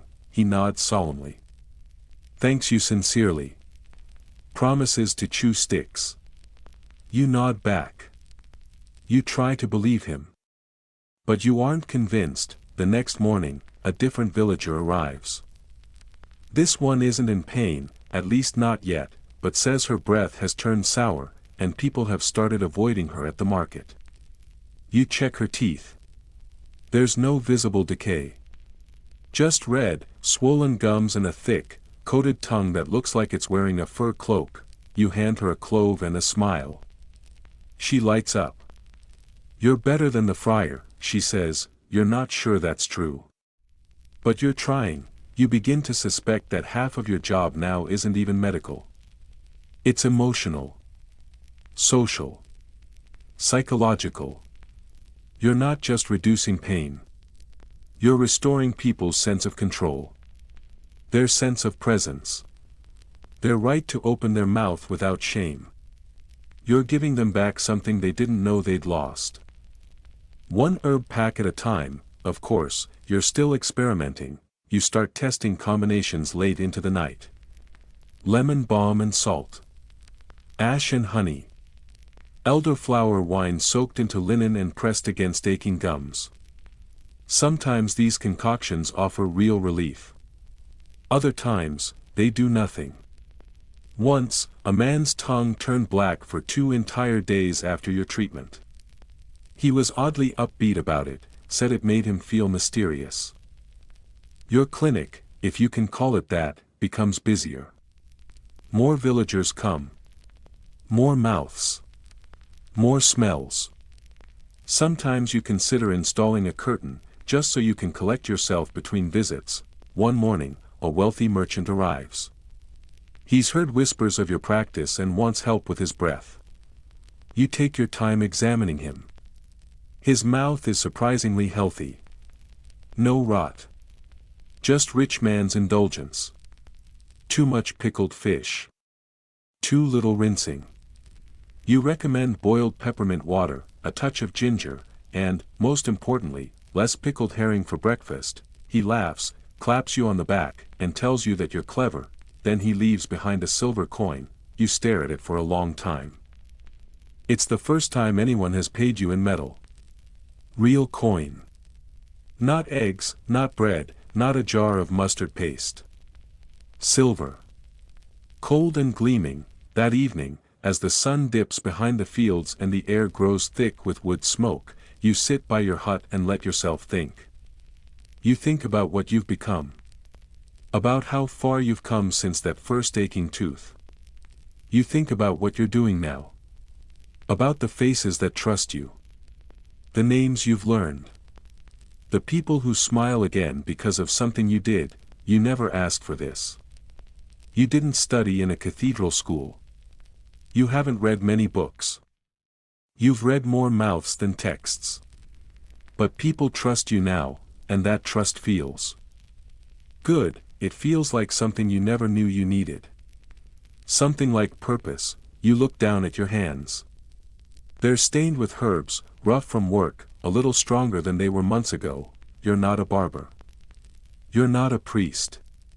You're not a doctor either. You're something else entirely, something new, and as your eyes close, your last thought isn't about worms, or saints, or vinegar. It's about breath, and how, no matter how foul or fleeting, it always returns. You never imagined the day would come when you'd miss ordinary tooth pain. The dull, localized ache of a single cavity. The sharp sting that came only when biting down on something too cold, too hard, or too sweet. The kind of pain that throbbed in one place, that belonged clearly and solely to your own body. You could point to it. You could name it. You could own it, because now, what lies before you isn't a toothache. It isn't even a single tooth. It's a collection. A gathering. A grotesque little crowd. A soft cloth sack, slumped in the dust like a sleeping animal, rests at your feet. The drawstrings are loose, the top slightly open, as if the contents might try to escape of their own accord. You stoop and peer inside. Rows of teeth greet you. Not aligned, not polished, not arranged in any particular order. Just a chaotic tumble of molars, incisors, canines. All different shapes. All different sizes. Some chipped. Some clean. Others still streaked with red, their roots jagged with the unmistakable signs of a recent extraction. Are these from living people? You ask, your voice steady but thinner than you'd like, as if your body has already decided this knowledge is best kept vague. Your stomach coils slightly, the way it did that one time you found a dead rat under the firewood stack. You glance up at the man who delivered this bundle of horror. He stands with his hands resting on his hips. A peddler by trade, his patched cloak giving off the faint shimmer of once valuable velvet. Rings adorn every finger, their stones cloudy and scratched, their metal dull with time. He smells of cloves and sweat and something else, something coppery and old, like rusted coins left too long in the rain. He grins at you. The grin is wide. Open. Unashamed. His own teeth are a patchwork of neglect, some are missing, others gray, and one leans dangerously sideways like it might jump out of his mouth entirely. Some living. Some not, he says, his voice cheerful, almost proud. What's it to you? They're clean. Mostly. You wait. Expecting a chuckle, a wink, some sign that this is a joke. But none comes. His grin stays put. He's serious, and so, welcome. You've just been introduced to one of the stranger and more uncomfortable corners of medieval medical history. The world of tooth transplants. Yes, they were real. As bizarre and unsettling as it sounds, they were a genuine, if rare, practice. Not widespread. Not safe. Certainly not regulated by any code of ethics. But they happened. In a time when medical understanding lagged far behind ambition, and when appearance could wield the kind of power that knowledge never could, the idea of replacing a lost tooth with another, any other, did not seem completely irrational. Not to those who could pay for the chance, nobles, merchants, members of the clergy, people with power, or aspirations toward it. People who knew the value of a winning smile. Who understood that a healthy set of teeth could mean the difference between admiration and ridicule. Between a fruitful marriage alliance and social ruin. Between commanding respect and being whispered about behind fans and goblets. For them, even a dead man's tooth was a better option than an obvious gap. You reach into the sack and pull one out. It's yellowed, like old parchment, but intact. The crown is worn smooth, its once sharp ridges dulled by years of chewing tough bread and grist-filled stew. The root is dark, twisted at the end. Whoever removed it did so with haste, and not much care. You stare at it a moment longer, then gently set it back in the sack. It might have come from a servant. A prisoner. A stranger buried only days ago. You don't ask. You don't want to know. The principle, in theory, was simple. Naive, but simple. Lose a tooth, through brawl, decay, or accident, and you could replace it.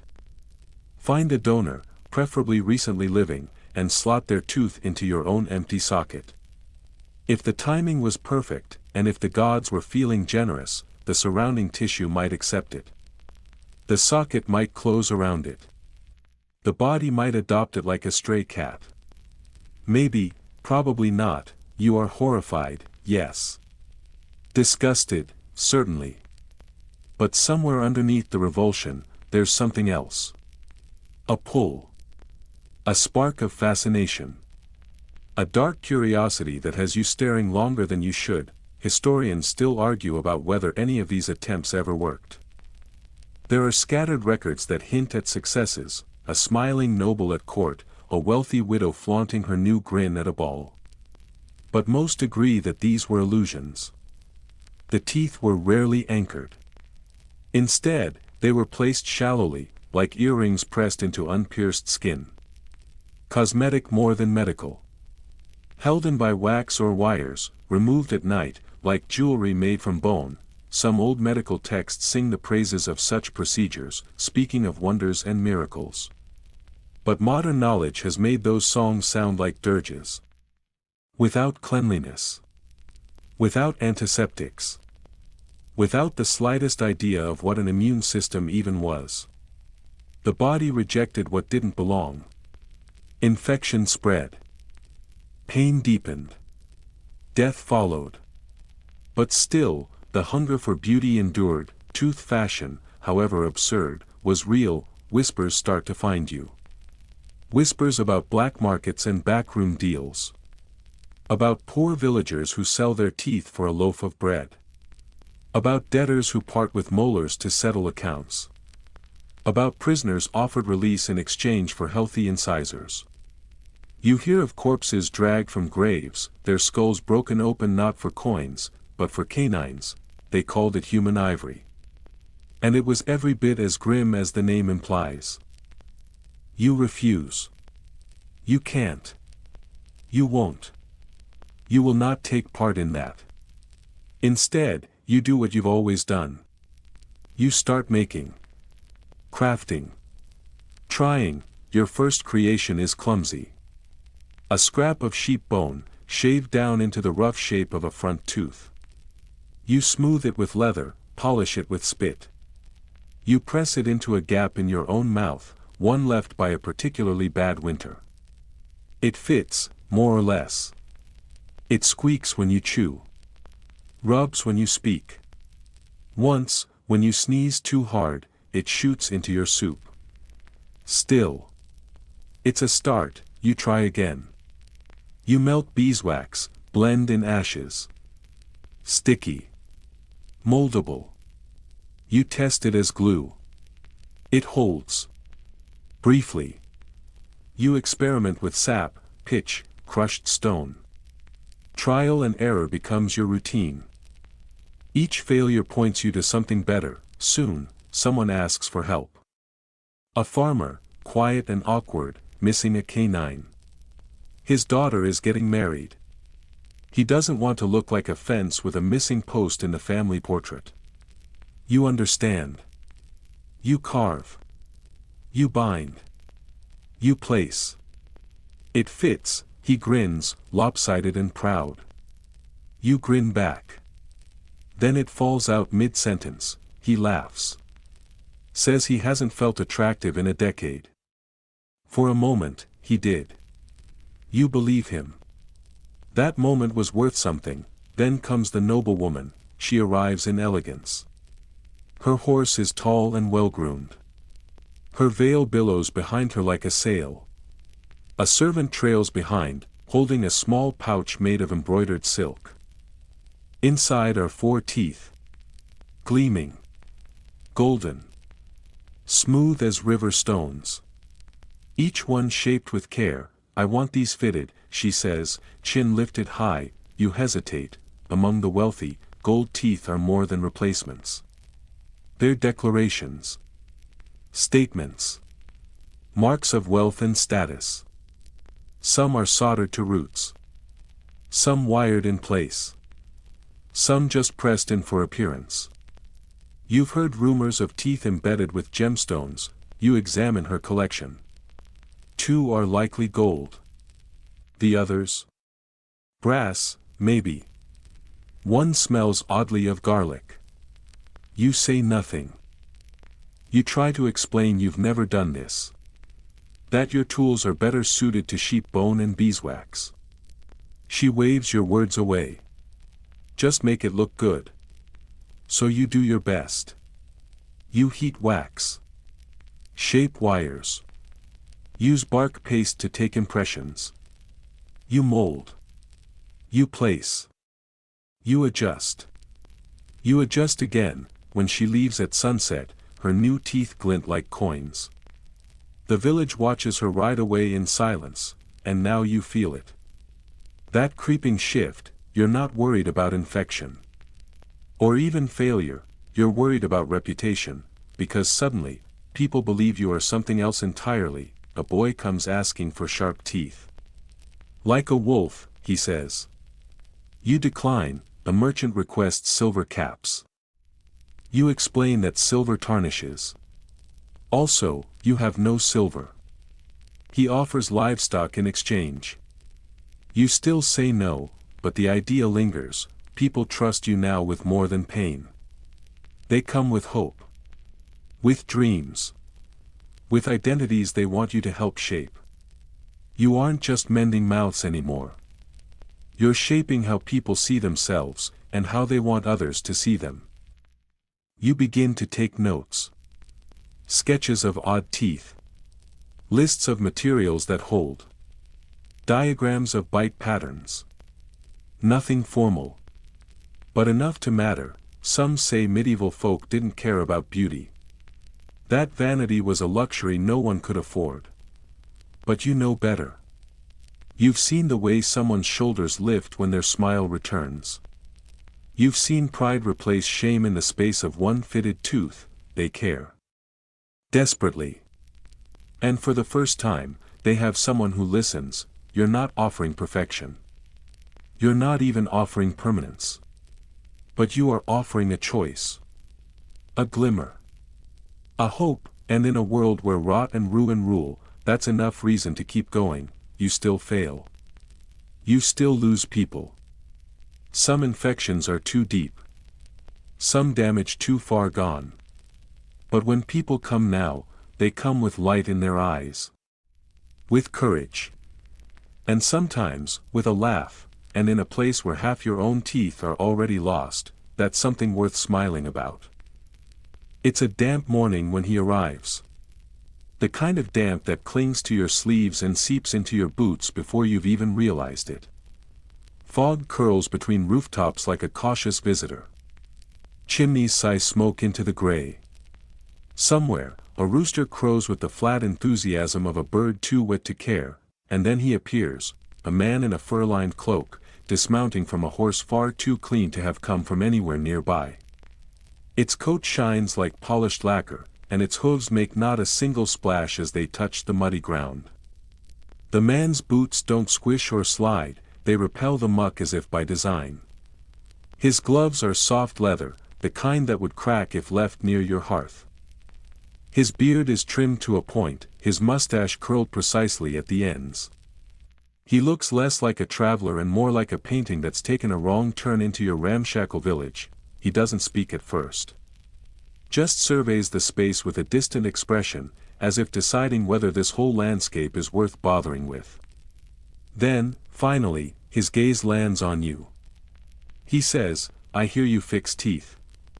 You nod. Slowly. Cautiously, he pulls back his lips and gives you what might be a smile, or a warning. It is a glittering mess. A chaotic landscape of wires, twisted bridges, and makeshift caps jammed into place. Some of the teeth are gleaming gold. Some appear to be carved ivory. A few, disturbingly, might be real. But the overall impression is unmistakable, a battlefield, and not one in which victory seems even remotely possible. "I need someone discreet," he says. "Someone who can make this," he points at his mouth, "hurt less. And maybe look less like a night chewed on a chandelier." You gesture toward your doorway and invite him inside. He removes his cloak with care and lowers himself into your work chair, which is, in reality, a repurposed milking stool draped with extra cloth and wishful thinking. You light a stub of tallow candle and lean in close. What you see is extraordinary. This isn't amateur patchwork. It's extreme dental theater. He's had dental bridges wired into his gums. Not gently placed against teeth, no, these are literally tied around his remaining molars with loops of fine gold thread. Intricate twists and knots hold each carved tooth in place.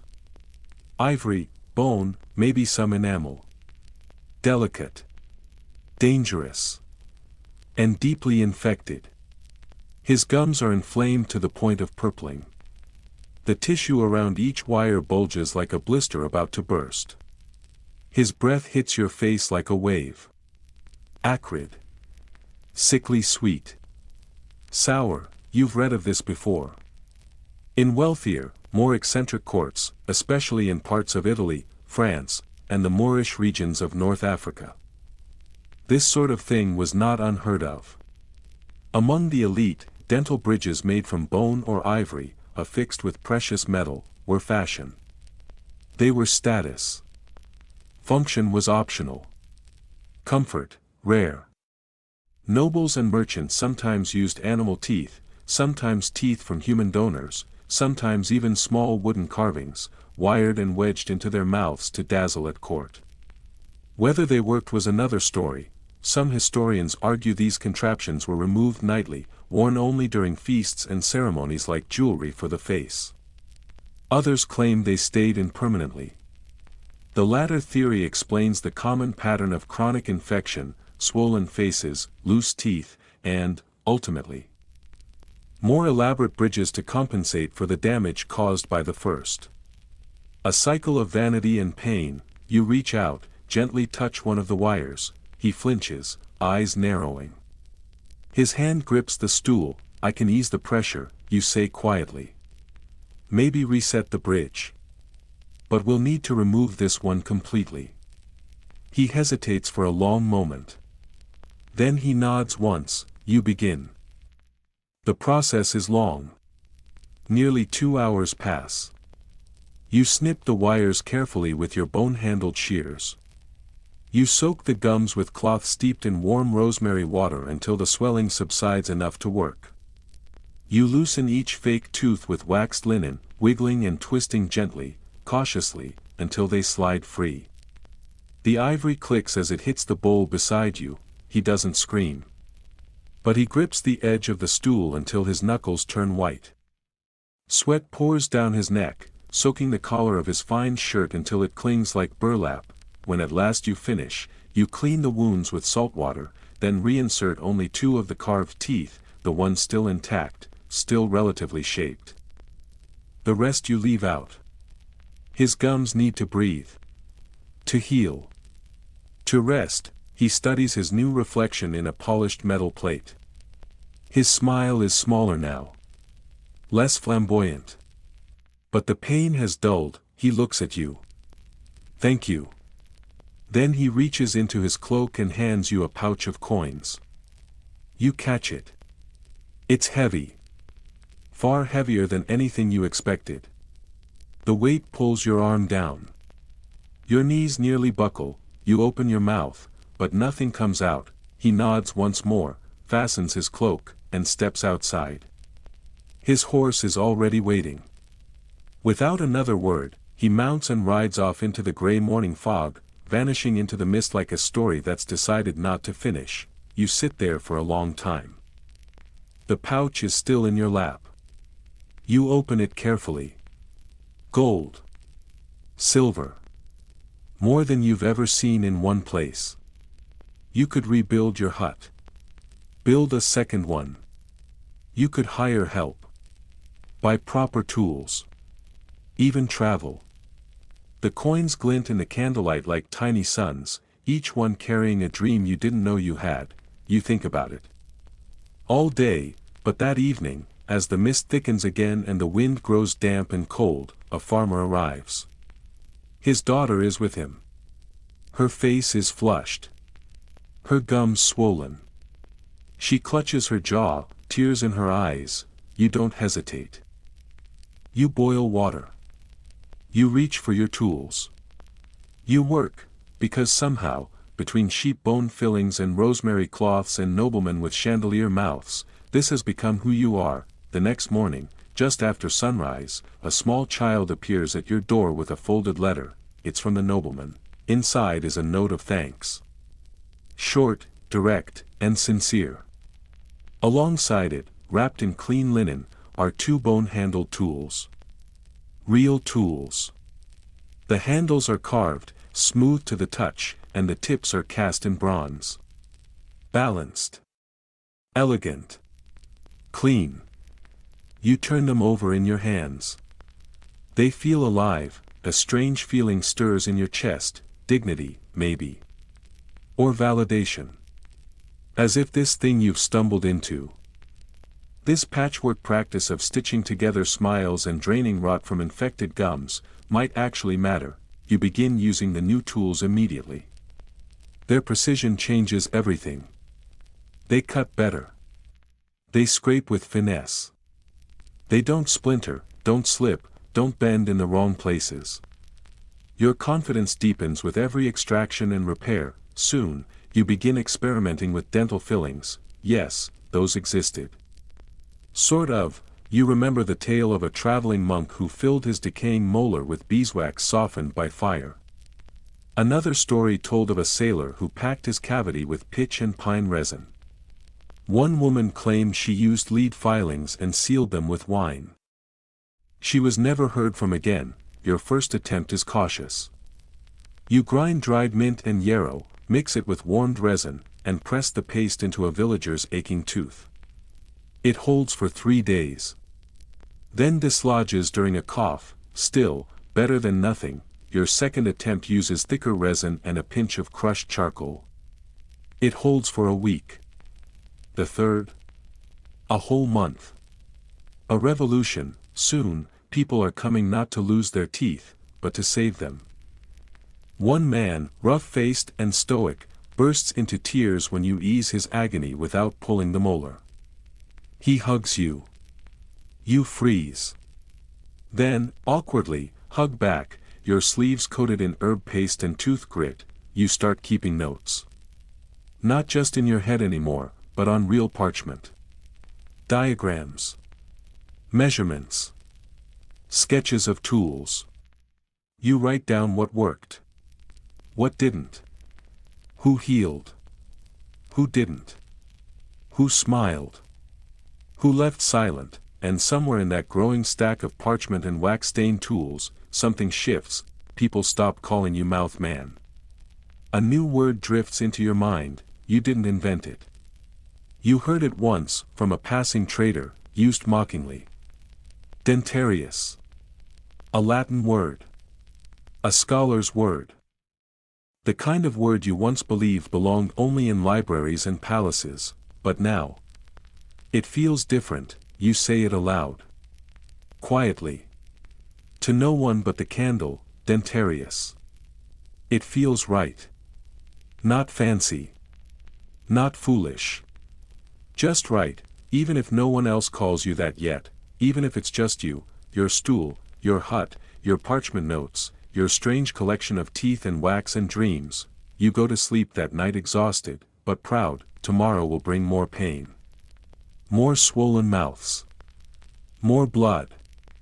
More mystery, but tonight, you are the Dentarius, and for now, that is enough. The village has changed, not in a way that calls attention to itself. Not in the sort of transformation that announces its presence the moment you crest the hill or step into the crooked lanes. The first glance reveals the same patchwork of homes you've always known, the uneven thatch roof struggling to keep out the rain, the narrow footpaths slick with mud, and the chickens pecking noisily beside dogs too tired to chase them off. Nothing screams of reinvention. Everything is familiar, wrapped in the same soft decay as always. The goats are still here too. Always the goats. They sidle between cook fires and legs with practiced innocence, acting as though they have no idea they are one misstep away from a stew pot. They bleat in the early hours and again in the late ones, wandering wherever they please as if the village belongs to them and not the other way around.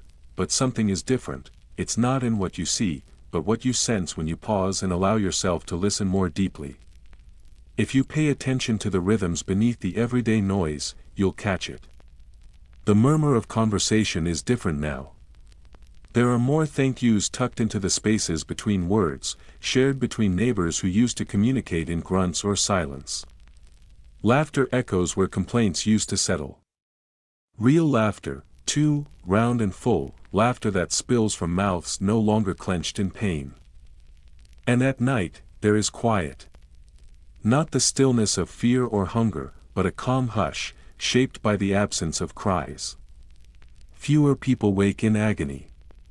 Fewer pillows are stained with the sweat of long, sleepless nights spent nursing aching jaws and abscessed gums, and within this subtle transformation, there is a trace of you.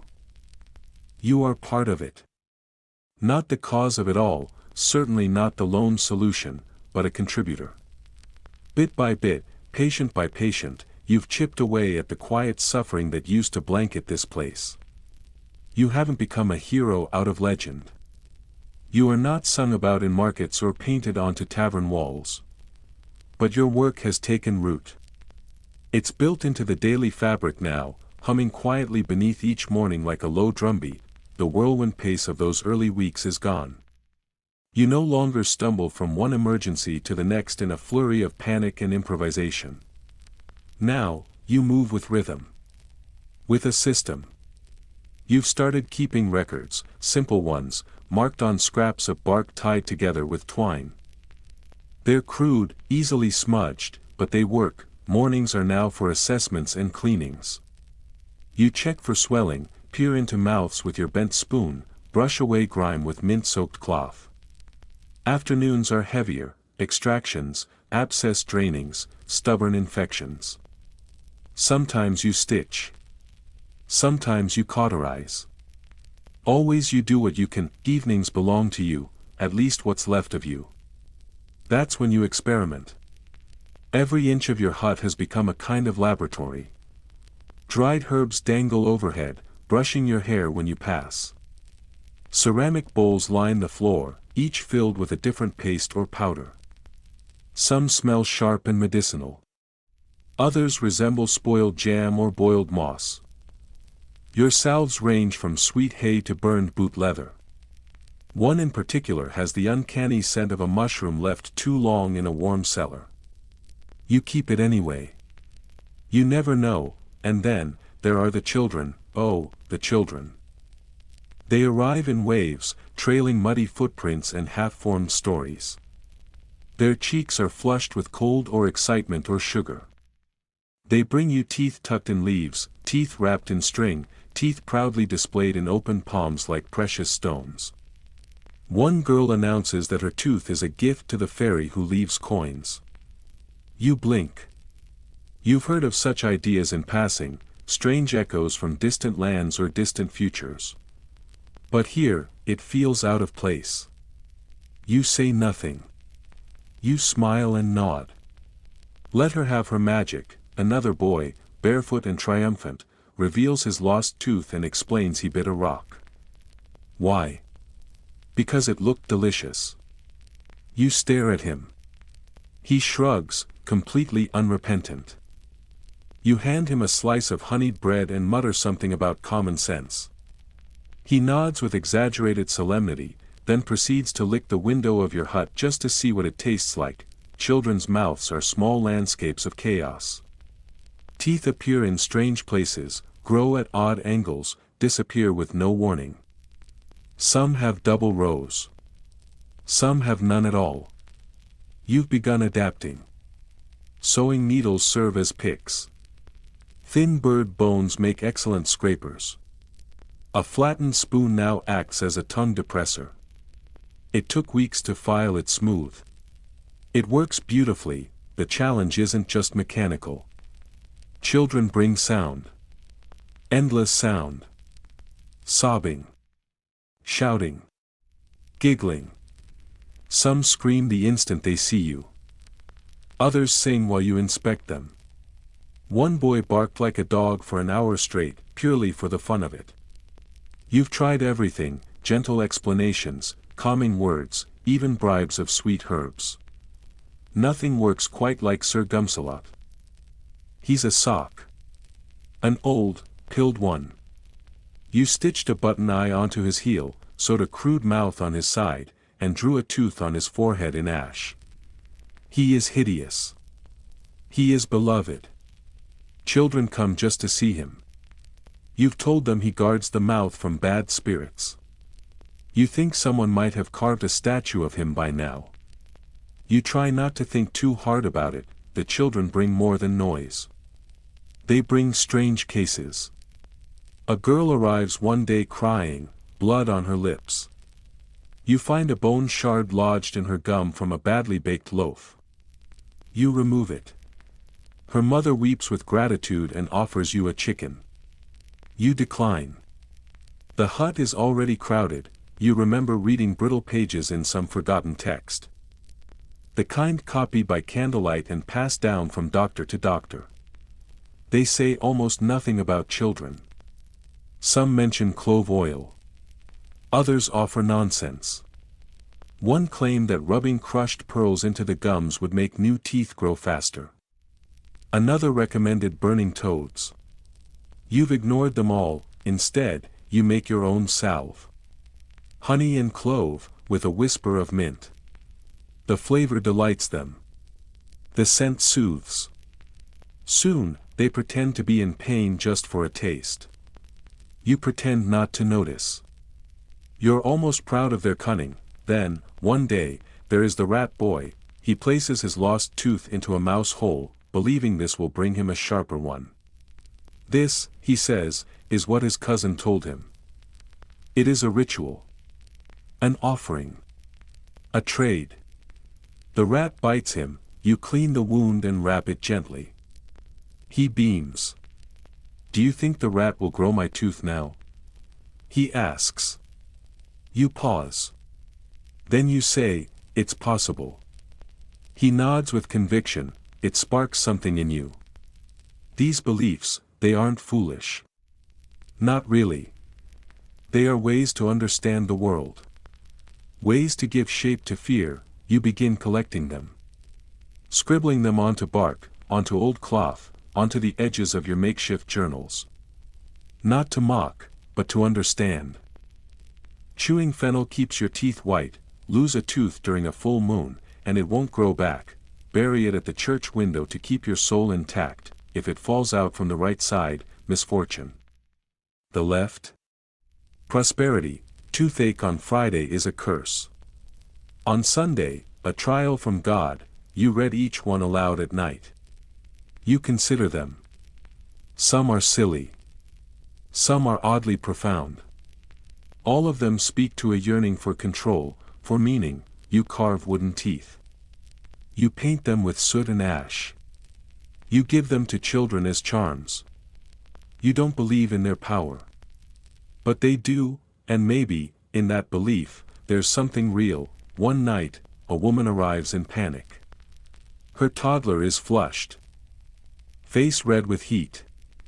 She says the child won't eat. You examine him. Likely teething. Nothing more. But she is frightened. She holds the child like something fragile. Like he might vanish, you take a strip of linen, soak it in cool wine, press it gently to the child's gums. You hum a lullaby from your childhood. The baby sleeps. The mother does not speak. She simply cries. Quietly, you look away, and it dawns on you then. Here, in a time of bloodletting and leeches, when most answers come with a blade, gentleness is rare. Gentleness is radical, your hut is still crooked. The roof leaks in 3 places.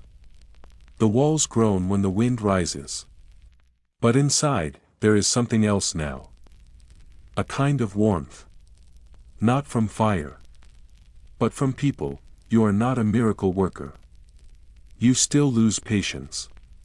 Some wounds go too deep. Some sicknesses win, but they come back. The children return. Smiling now, their parents come, not with dread, but with hope. What you've built isn't a clinic. Not really, it's something better. You look around. There are your tools, carefully cleaned. The herbs. The notes. The drawings. The faint, clove-sweet scent of your latest salve still lingers in the air, and there, in the corner, sits Sir Gumpsalot. Slumped to one side, forever grinning, you smile at him, and he smiles back. You're elbow deep in crushed sage when the knock comes, not a polite tap at the frame, not the hesitant knock of a neighbor seeking eggs or salt. It is a bang. Loud, jarring, insistent. A kind of pounding that speaks of desperation, that makes your breath catch in your chest and sends your heart thudding high into your throat before your feet even start moving. You wipe your hands quickly on your apron, though the herb's fine green powder clings stubbornly to the worn cloth and streaks in broad smudges across your palms. You stride to the door and swing it open. There stands a man, panting hard as if he's outrun death itself. His skin is the shade of raw linen, sickly pale and slick with sweat. His jaw is clenched with such ferocity that his hand trembles trying to hold it in place, as if it might come loose and flee on its own. A dark stain blooms down from the collar of his tunic, and his left eye is swollen shut, puffed out grotesquely like a plum left too long in the sun. Boil, he rasps, breath shallow and ragged. Behind the tooth. Please. Please do something. You nod once. There's no need for questions. No time to weigh options. Only instinct now, sharp and clear. You guide him inside without another word. He stumbles forward and collapses onto your stool, the wooden legs creaking beneath his weight. Every breath comes with a groan, low and pitiful. You light the thickest candle on your table. The one made from sheep's tallow and beeswax, its flame stuttering before it steadies. The flickering light spills long shadows across the stone walls, giving the small room a cavernous feel. Your hands do not shake as you reach for your sharpest probe. You lean in and gently coax his lips apart, steadying the back of his skull with your calloused palm. One look confirms it. You knew before he even said the word. But still, seeing it makes your stomach tighten, a periapical abscess. And not a mild one. No, this is a monstrous thing. It sits beneath his gum like a malignant eye, red and furious. The swelling is taut and slick, stretched so thin that the skin catches the candlelight like a drum's surface. It has the deep hue of crushed berries, and it pulses with trapped heat and pressure, as if ready to explode. When you press on it, just to test its resistance, the man flinches so violently that the candle nearly topples from the table. The infection has taken root and begun its migration.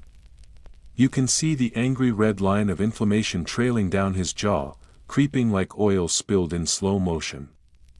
If it continues unchecked, it will snake into his throat, constrict his airway, slip into his blood. You've read of this path. You've seen where it ends. And those endings are never peaceful. If the infection reaches the wrong place, it chokes from within. No screaming. Just gasping. Just silence. There is no time. You press your lips together, a flat, determined line, and begin. Every motion is swift and practiced. You heat your blade over the flame until it glows orange-red, the metal releasing a faint hiss as it kisses the cool air. You lay out your tools, a cloth folded into a square, a bowl of salted water warmed over the hearth, your most potent compress steeped in strong wine and sprigs of thyme. The scent of herbs fills the air, sharp and earthy, and stings the corners of your eyes. You meet the man's gaze and hand him a thick piece of linen. Bite down on this, you instruct. He obeys without hesitation. The cloth vanishes between his teeth as he grits down hard. His eyes widen just before the pain arrives. You drive the blade into the swollen tissue, and it splits with a wet, wrenching sound. A geyser of pus and blood erupts from the wound, foul-smelling and hot, spilling across your fingers, soaking the cloth, spattering the table. Still, you do not pause.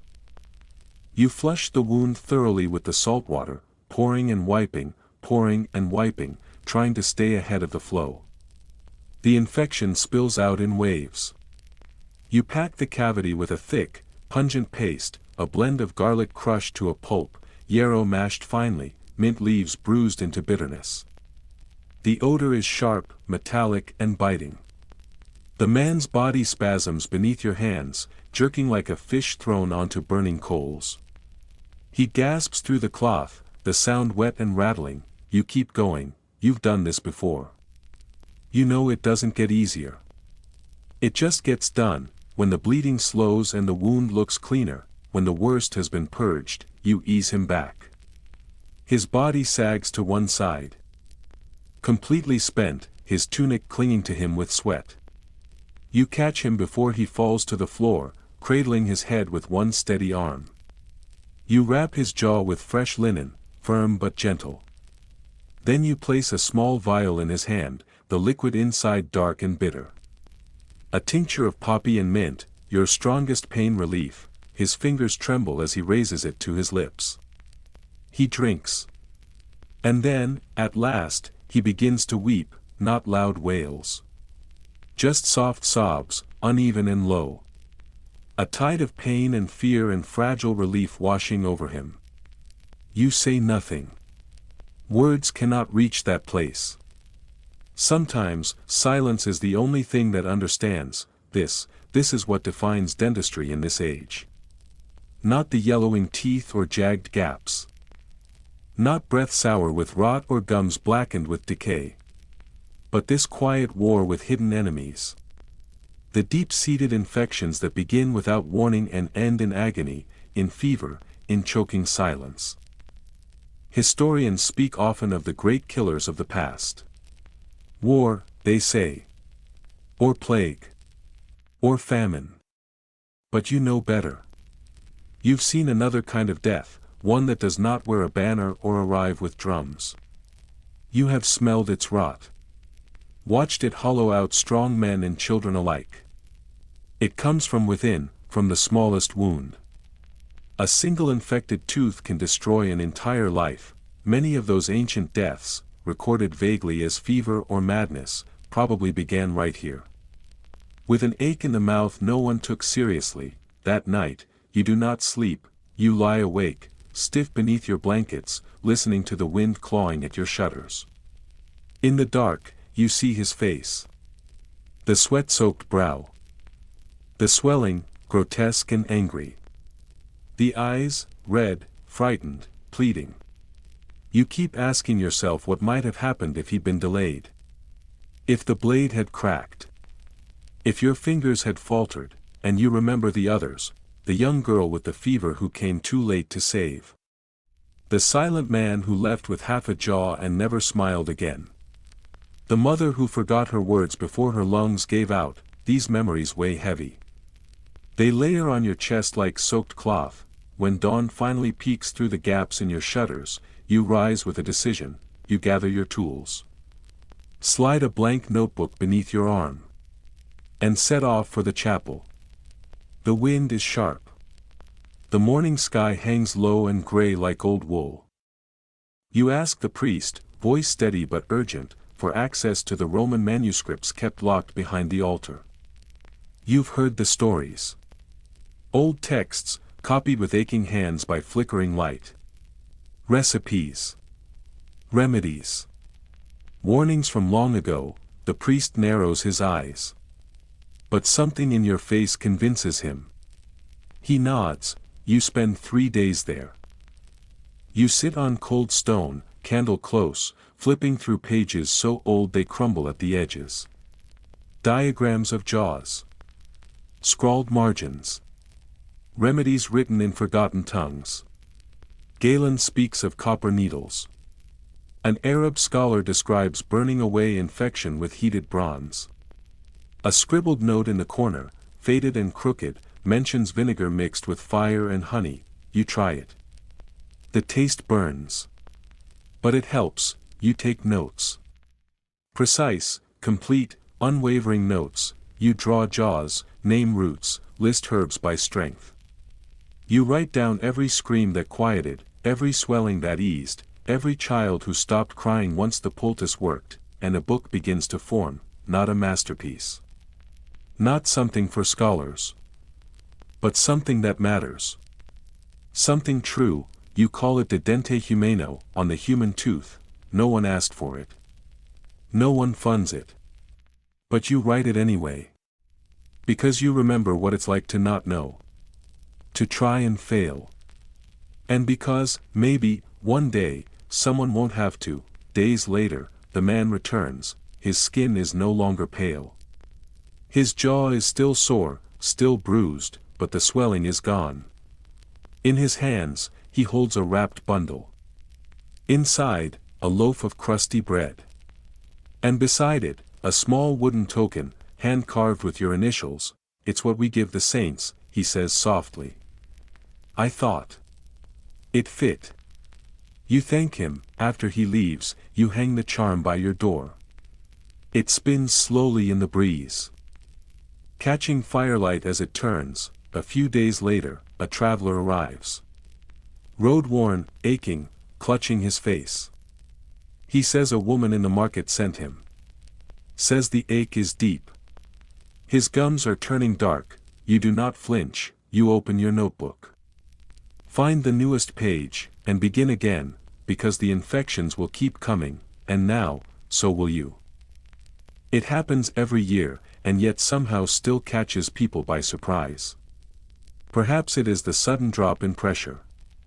Perhaps the cold air finds its way through old fillings and eroded enamel, pressing itself into nerves already frayed. Or perhaps it is simply this, that for the first time in months, people stop.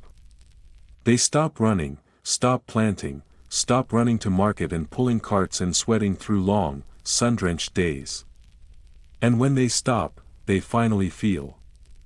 The aches that had been pushed aside, masked by the urgency of summer, come forward now, bold and insistent. Your hut, once a place of quiet and occasional visits, has transformed. It hums now with life, with movement. The wooden door creaks open with the first light of dawn and does not rest until long after dusk. You have become a destination, not just for pain relief, but for desperate hopes. It is, in some ways, another kind of tavern. Not one that serves ale or cider, but one that deals in groans, clenched jaws, and muffled moans. They come in cloaks and shawls and threadbare mittens, pressing cloths to their cheeks, rubbing their jaws, whispering through gritted teeth, "You give what you can." Warmth. Kindness. Tea steeped with sage and marjoram to calm inflammation. Compresses soaked in vinegar and mint to numb the nerves. Poultices crafted with care, wrapped in soft cloth, tied snugly to faces swollen with pain. You listen with patience. You touch with gentleness. You do not rush. Each visitor leaves with a little less pain and a little more hope. Then, one afternoon, something different happens. Autumn creeps in slowly, like a cautious cat nosing its way into a room it isn't sure it belongs in. It does not announce itself with grand fanfare, but with subtle signals. The mornings become noticeably colder, each breath visible in the dim light, each exhale a soft cloud that fades almost as soon as it forms. The chill edges in like a draft through a loose window, settling not just on the skin but into the bones, where it lingers. The trees begin to let go of their leaves, one by one, amber and ochre fluttering gently to the earth, layering the ground in a soft, rustling blanket that whispers beneath your feet.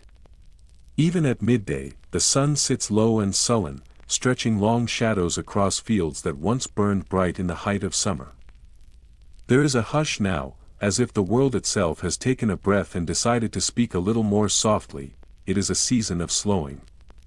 The frantic pace of summer, of planting, of growing, of harvesting at a sprint, has faded. Now, things are quieter. Measured. Final chores are wrapped up with a sense of completion rather than urgency. The harvest, for the most part, has already been brought in. Root vegetables are packed away in dry, earthen cellars, shielded from the cold.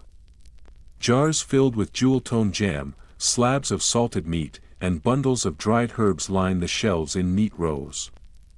Each item a quiet triumph, preserved against the hunger of winter. Even the animals seem to sense the change. Fur thickens. Nests are lined. Their movement slows too, people begin to vanish from the roads. The laughter in the streets grows faint.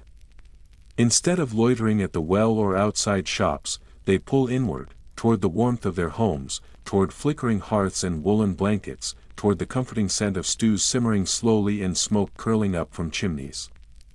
The village becomes softer around the edges. A little dimmer. A little smaller, but with the cold comes something else. Something less poetic, more toothaches. A new visitor arrives, and at once you sense the change. It is not a farmer. Not a potter or a weaver.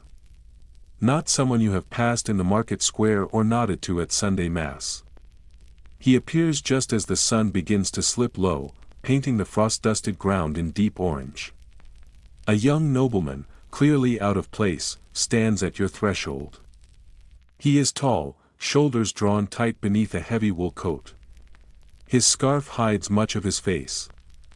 He travels alone. No servants trail behind, no horse waits nearby. He steps inside silently, closes the door with care, and removes his gloves one finger at a time. His gaze sweeps across your modest space. Without waiting for an invitation, he sits. His posture is stiff. Every movement deliberate. His voice is quiet but commanding. "I need discretion," he says. You nod once. That is enough. He begins to unwrap the scarf from his face, and as the cloth falls away, the damage becomes visible. His upper front teeth are broken. Shattered. Jagged edges where smooth enamel once was. Blackened and split, the damage is recent. His gums are inflamed, red and raw with exposed nerve. The bruises that bloom across his cheekbone and temple suggest violence. A duel perhaps. Or a fall. He does not meet your eyes. I must appear at court in a fortnight, he murmurs. Looking like this, I may as well hide beneath a sack. The words hang heavy. You understand immediately. This is not just a case of injury. It is a matter of dignity. Of reputation. In noble circles, where appearances are currency, a broken smile is not just unsightly. It is ruinous. You respond with action. You lay out samples, your best attempts at cosmetic repair. Slivers of carved animal bone, shaped to resemble teeth, filed smooth, then polished with wax from your own hive.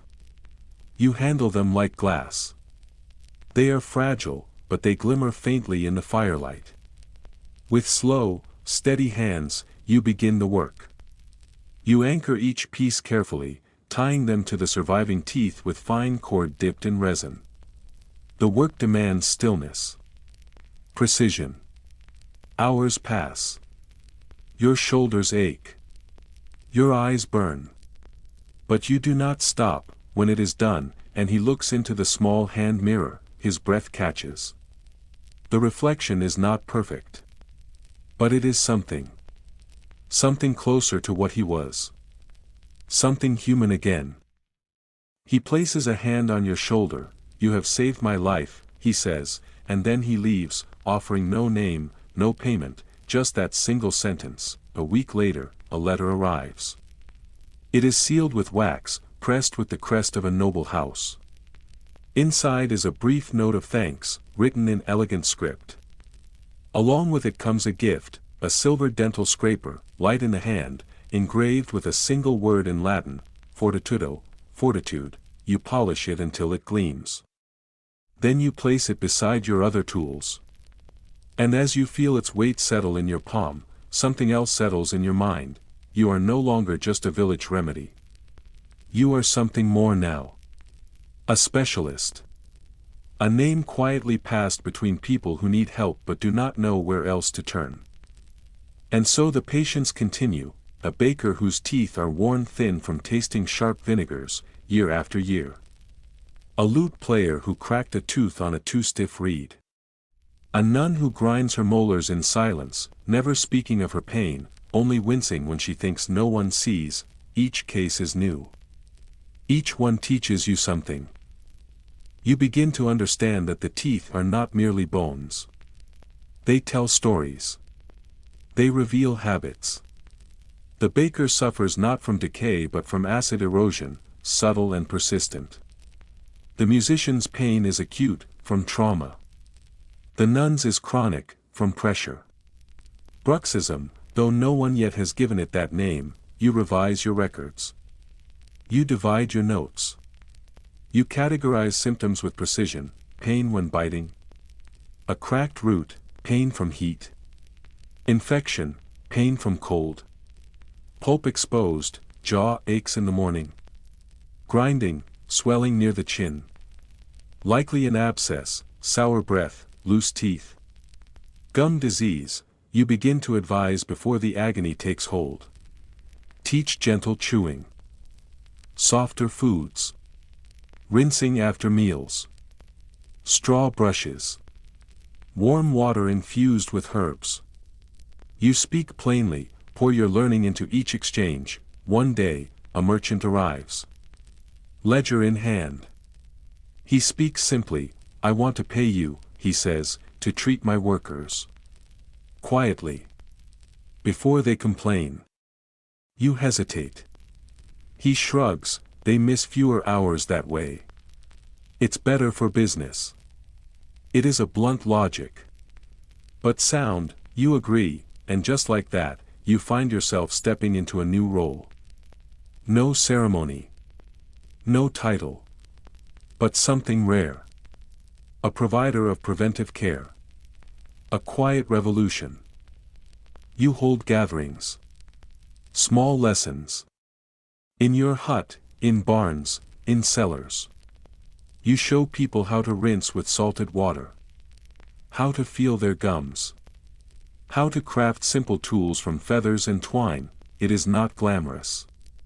But it is effective, and slowly, the change comes, people begin to care for their mouths. Proudly. Purposefully, a blacksmith teaches his apprentice to chew mint. A mother tucks cloves into her cheek as she sings. A shepherd girl brushes with ash, her teeth bright, her smile unguarded. You see it. You hear it. Laughter that rings clear, but there are losses. A boy chokes on a loose tooth. You try. You fail. A young woman waits too long. The infection reaches her eye. She lives. Barely. You write it all down. The victories and the failures. You carry them both, but the good outpaces the bad, and word travels, letters find their way to you. One from a coastal town, inviting a visit. One from a monastery, requesting your notes. Another, unsigned, offers only a poem. You keep them all, between pages of diagrams.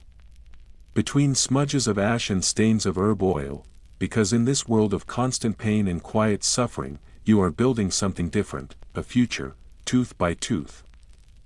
The snow comes early that year. It arrives like an old enemy, one whose return you have long dreaded in the corners of your mind.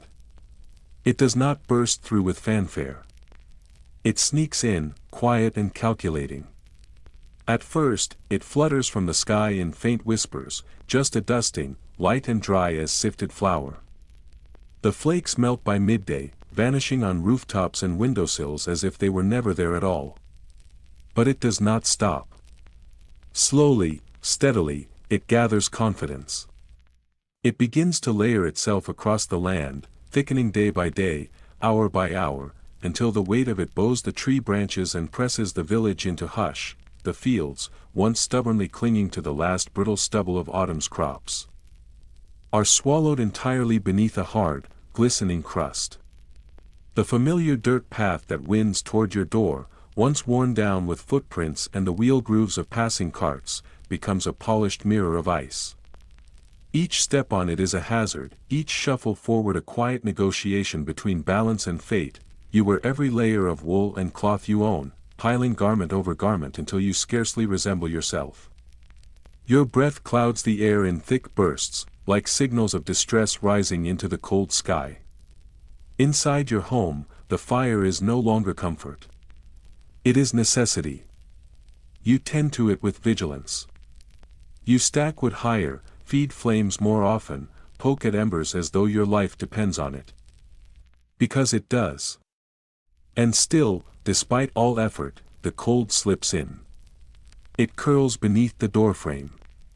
It seeps through cracks in the stone and the narrow spaces between planks. It does not remain outside. It takes up residence in the walls, in the bones of your hut, and in the marrow of the people who live nearby. Your neighbors begin to feel it deep within themselves. The cold doesn't just numb fingers. It stiffens joints, locks knees, and turns every movement into a small groan. Backs ache with a dull, persistent throb. Skin cracks open at the lips and knuckles. Noses drip endlessly. But worse than all of it, more sudden and more shocking, the teeth begin to break. Cold has a particular cruelty. It finds weakness. It exposes it. It settles into molars already hollowed by years of neglect or sugar or decay. It lingers in the shadows of the mouth, biding its time.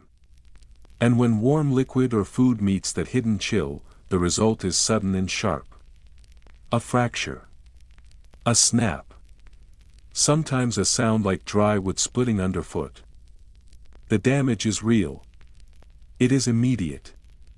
It is merciless. It begins with a woman who bites into a roasted chestnut, still steaming from the fire. There is a crack, a wince, a stunned silence. She stares at the fragment of molar in her mittened palm like it is a cursed object. The following day, a young boy sinks his teeth into a turnip left too long in the frost, and a chip of enamel drops to the floor like a flake of porcelain. Then a farmer tries to open a wine bottle with his teeth, because his fingers have gone too numb to manage the cork. You stare at him blankly, too exhausted to scold him. You've heard stranger reasons. And this season will bring stranger still. You would like to be shocked, to express horror. But there is no time. You are already too busy. You have herbs steeping, oils warming, cloths soaking in ceramic bowls. Your tools lie scattered across every surface. Your hearth smokes and sputters as the fire groans under the demand. The line of patience outside your home does not thin. It does not pause. And the faces, increasingly, are not strangers but friends. They return again and again, days apart, sometimes less. The cold doesn't allow wounds to heal. It pulls them wider. Winter heightens every affliction. Infections that might have lingered quietly through autumn are now furious, pulsing with heat beneath swollen gums. Aches become agonies. Swelling becomes disfigurement. And mouths that once whispered through clenched teeth now scream in pain. Patients arrive wrapped like bundles of cloth, their eyes swimming with hope and terror, their teeth clacking from cold and from fear of what you might need to do. You do what you can. You hand them warm salt water to swish. You boil thyme and sage and lavender into soothing brews. You grind goose fat with garlic, making poultices so foul-smelling that even the most skeptical patient agrees to try them. The scent in your home swings wildly between broth and rot. Between spice and smoke. You stop noticing. But the pain softens for some. For that, the stench is a price worth paying. An old man, white-bearded and bent with age, recalls something from his youth. He remembers how they once heated flat stones until they were scorching, then wrapped them in cloth and pressed them to aching jaws. You listen. You try it. And it works. The heat dulls the pain better than some herbs. You note it carefully in your growing book, a simple wisdom, rescued from memory, returned to usefulness. Still, there are those you cannot save. You hear of a man who dies suddenly in the night. The infection from a tooth had moved silently to his chest, and when he collapsed, there was no warning. Another tale finds you, a woman who had not stirred in the morning. Her husband says her breath had turned sweet in the days before, like fruit left too long in the sun. You know that scent. You know what it means. Sepsis. And you know there would have been no stopping it, not without a miracle or a surgeon's knife. You write it all down. In your journal, the pages thick with ink and oil, you compose an entry with careful clarity. When frost sharpens, infections quicken. Fever rides the cold. Check for swelling along the lower jaw. Take note of any breath that smells sickly sweet. It signals rot within. These notes are heavy. But they may spare another life. Then, in the heart of the freeze, when the fire has turned sullen and your fingers sting with every wash of herb water, a traveler appears. He enters your hut with a gust of cold behind him, wrapped in fine southern fabric, the sort not often seen in your village. His cheeks are flushed, not with fever, but with the wind of distant roads. He carries a satchel packed with purpose. His voice, when he speaks, carries a lilt unfamiliar to your ear. His name is Guillaume. He says he is a physician. An herbalist. And, lowering his voice with a smile, a dentist. You almost drop your ladle. You invite him in at once. Offer him soup, which he accepts graciously. And then he begins to unpack his bag. What he reveals stuns you. He draws out instruments you have only dreamed might exist. Copper probes bent in elegant curves. Hooks with bone handles, polished smooth. Tweezers small enough to handle a beetle's wing. And most astonishing of all, a mirror, round and perfect, mounted on a slim rod of bronze. With it, one can see into the dark corners of a mouth. Not guess. See. You stare, unable to speak. He chuckles, you've not seen one before. He asks, gently, you shake your head, he tells you stories of Avignon, of scholars and guilds, of a place where dentistry is becoming a true study. Not a footnote in an anatomy text, but a field all its own. He shares his own precious copy of a manuscript. It is hand-drawn, fragile, full of teeth and roots and labeled sketches. You feel tears prick at your eyes. You are not sad. You are not even surprised. You are relieved. Because finally, you are not alone, you trade stories for hours. You share failures and tricks. You pass tinctures between you. You disagree over vinegar, his guild disapproves of its use, while you find it helps. Still, it is a kind argument. And in that flickering firelight, with the wind howling beyond the window, you feel something stir within you. Not duty. Not exhaustion. But kinship. He examines your tools, lifts your chicken bone scraper, turns it over with amusement. Crude, he says. But clever. He hands you one of his copper tools, try this. You do. The feel is strange. Smooth. Precise. It glides across enamel, not scraping, but singing. The vibration in your fingertips is music. Before he departs, he leaves a gift. A sealed jar of powder. Scented with clove, orange peel, and sage. He calls it tooth powder. The nobles of the South, he says, use it daily. You nod and tuck it away. The next morning, you offer it to a patient. They return later, astonished. The taste is sharp, but the feeling afterward is miraculous. Clean. Bright. Lighter. Word travels. People now come not just in agony, but in anticipation. They want to learn. To prevent, they ask what they can teach their children. They want to know how to care before the pain comes. A man offers to build you a new table. A boy carves a box for your herbs. And one day, a little girl brings a folded parchment. A drawing of you. Holding a clove and a spoon, standing before your hut. She has scrawled beneath it, the tooth mage, you hang it on your wall, because in this cold season, in this land of suffering, you are not simply a healer. You are becoming something else, a beacon. A symbol of what might yet be possible, and so you carry on, with copper in your hand. With powder in your jars. With a heart that still breaks and still believes, this was never the life you imagined, but it is the one you have chosen, and now, it will not let you go. The frost finally begins to loosen its grip, melting into spring with slow reluctance.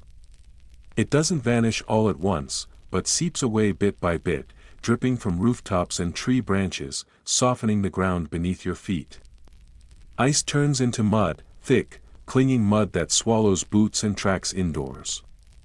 Roofs drip steadily into tin buckets that fill with rhythm, and the land exhales.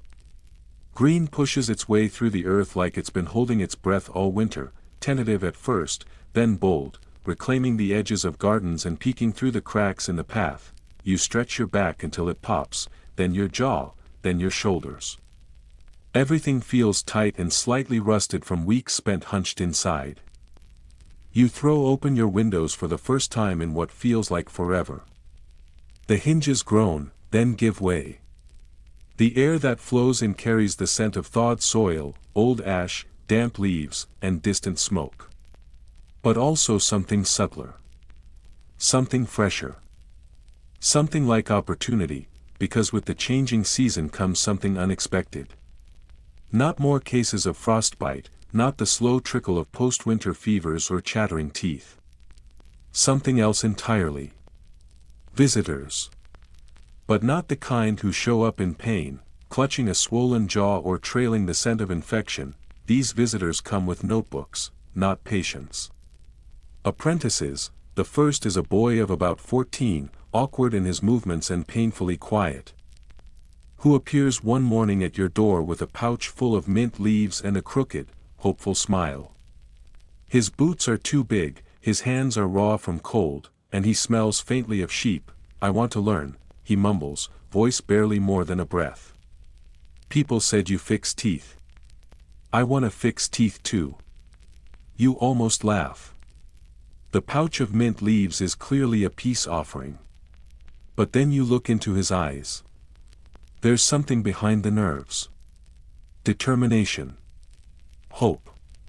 A flicker of fear that he's already told too many people and might be turned away. So you nod. Slowly. And just like that, without ceremony or plan, you become a teacher. He's followed a week later by a young woman from a neighboring village. She arrives with her hair tied back in a practical braid and a satchel over one shoulder, full of parchment scraps and bundles of dried yarrow. She's sharper than the boy, quicker on her feet, and full of questions you haven't even thought to ask yourself yet. Why do some people bleed more than others? Do herbs lose their power if picked at dusk instead of dawn? Have you ever tried soaking teeth in vinegar before pulling them? You don't always have the answers, but you love that she's asking. You tell her so. She doesn't smile.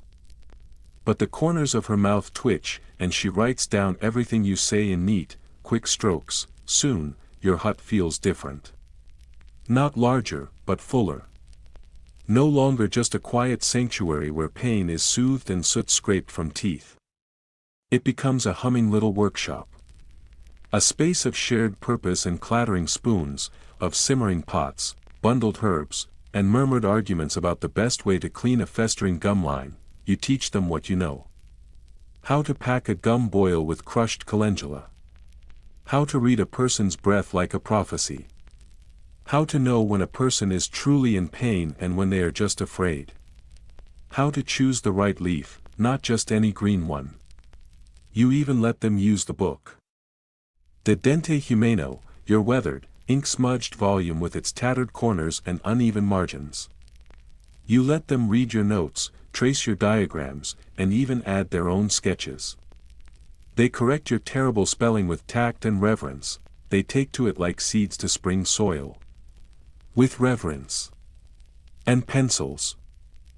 Historians later speculate that this small collective, 3 individuals in a slanted hut, with no credentials or formal backing, may have laid the groundwork for one of the first rural dental guilds.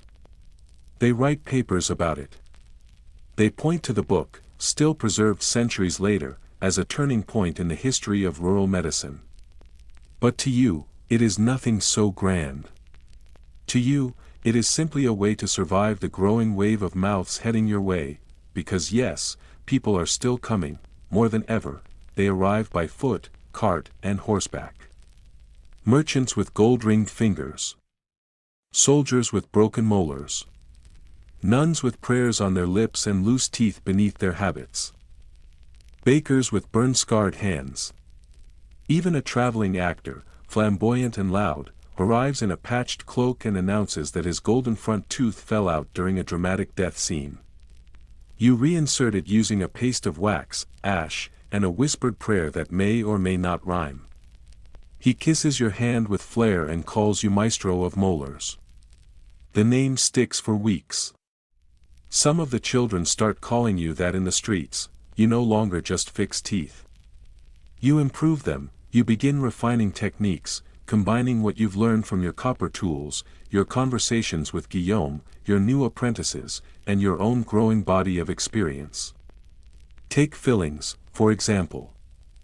You used to use tree resin. It held, if barely. Now you mix the resin with charcoal ash.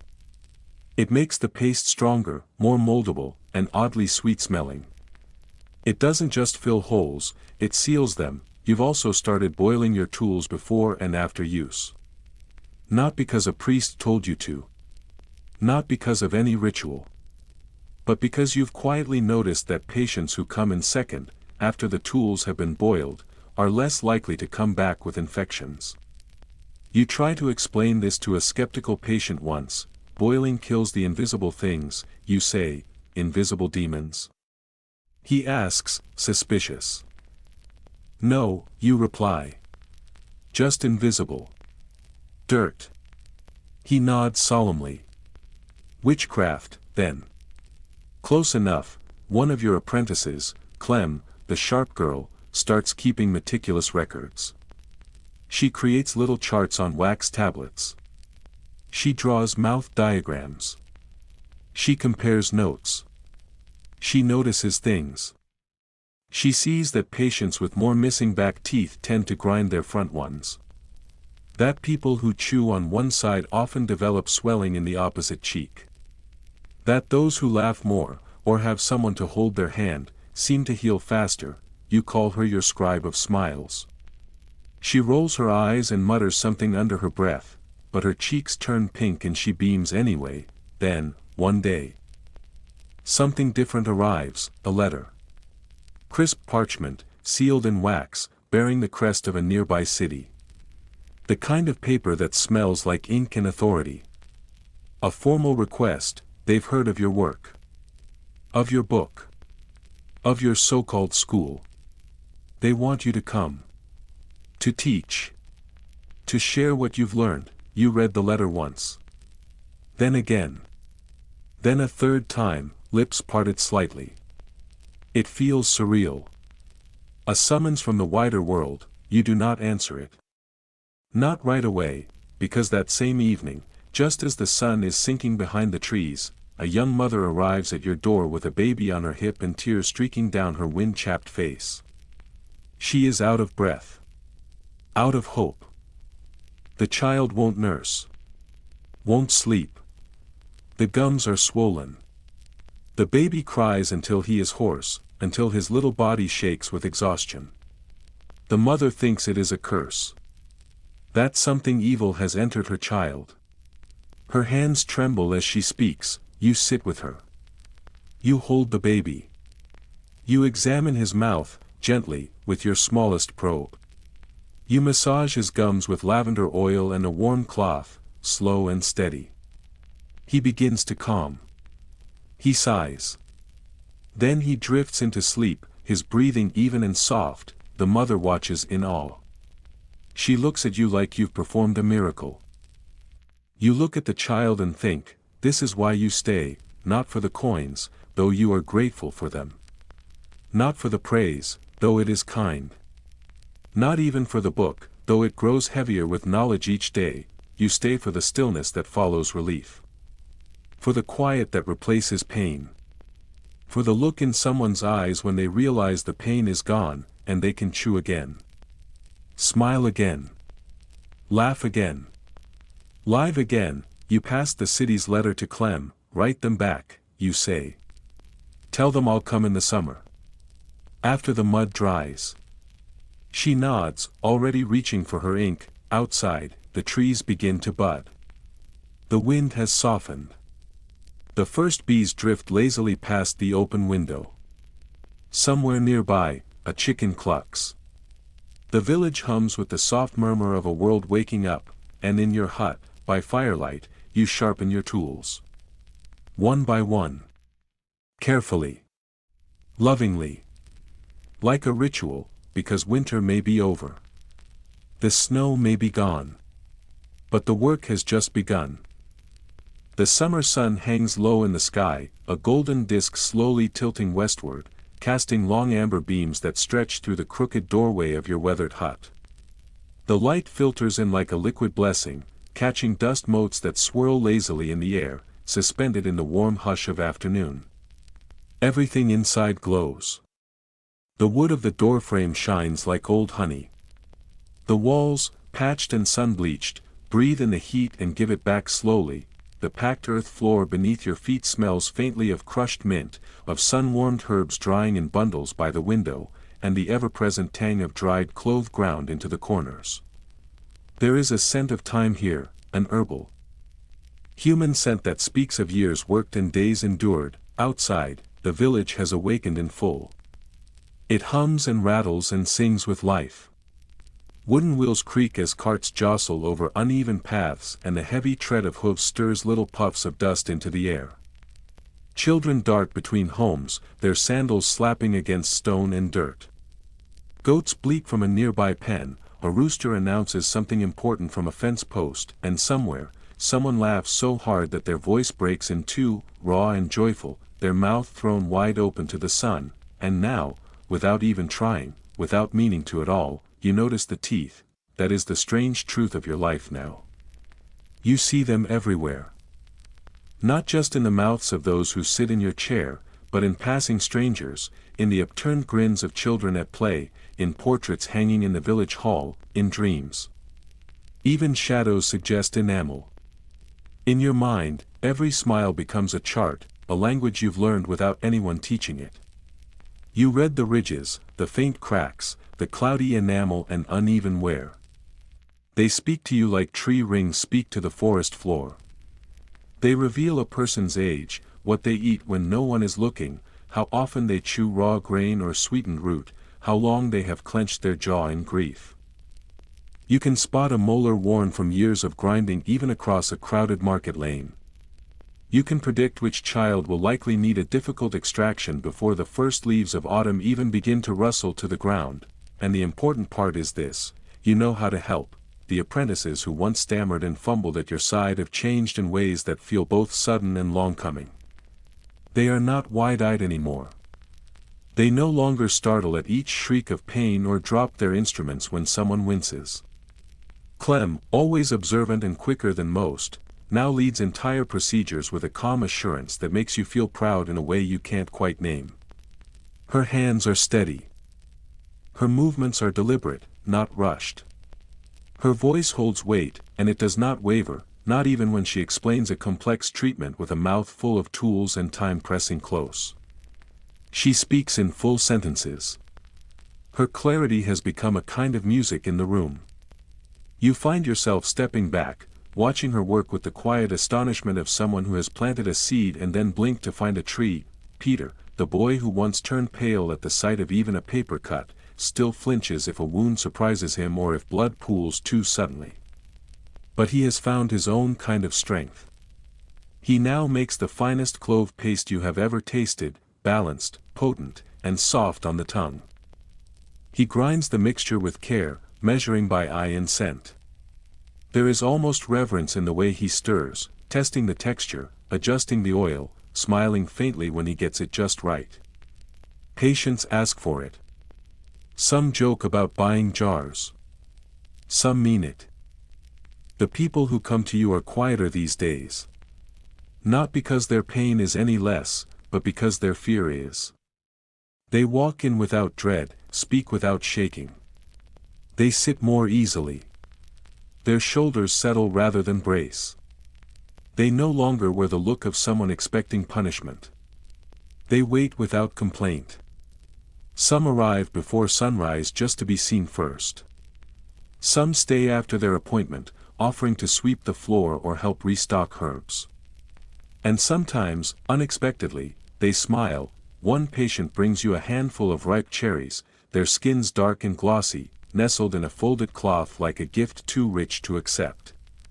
Another offers a carved wooden comb, smooth and polished. The kind of thing made with patience. And then there is the note, the poem. Someone, still unknown to you, leaves it on your doorstep one morning. The parchment is creased at the corners and smudged with the green of crushed leaves. The ink has bled slightly, but the words are clear, to the one who soothed the scream, who stitched the grin, and gave the mouth back to the face. You never learn who wrote it. You wonder, but not for long. You press it gently into the pages of your book and move on. The Dente Humano is no longer a ragged sheaf of notes tucked between cloth or a fragile scroll stored behind dried roots. It has become something real. A proper volume. Thick. Heavy. Bound in dark leather that smells faintly of smoke and time. Inside, the pages are alive with life and labor. There are diagrams, cross-sections, inked sketches of jaws and broken teeth. There are careful notes about herbs and their ratios, about poultices and infusions and which kinds of cloth are least likely to infect a wound. There are fragments of your own writing that you barely recognize now. Some are crossed out. Some are corrected. The apprentices have made their mark. Their hands are in the margins. Their thoughts run beside your own. They have signed their names at the end with pride. You think that is perfect. One early morning, before the air begins to ripple with heat and before the shirt clings to your skin, you rise and set off for the city. The journey takes several days. The roads are rough, packed with mud and stone. You ride in carts with wooden wheels that jar the bones, over seats worn thin and riddled with splinters. The sun glares overhead with quiet cruelty, and at night the insects sing. You walk when you can. You rest when you must. By the time the towers of the city appear, rising slowly on the horizon like broken gray teeth against a pale sky, your legs are sore and your back tight with stiffness. They lead you to a university, a place of stone walls and darker interiors. Thick wooden doors open into musty corridors filled with echoes and layers of quiet murmuring. You expect resistance. You expect the curl of lips, the narrowing of eyes. You expect laughter, but they do not laugh, they listen. You demonstrate. Your hands, though rough from travel, do not falter. You speak of rot and infection. Of gums that swell before they split. Of breath that turns sour before pain arrives. You share what you have learned, not from books, but from mouths, from wounds, from the lives behind every patient. You explain how to boil a hook clean, how to pack a cavity with vinegar-soaked moss.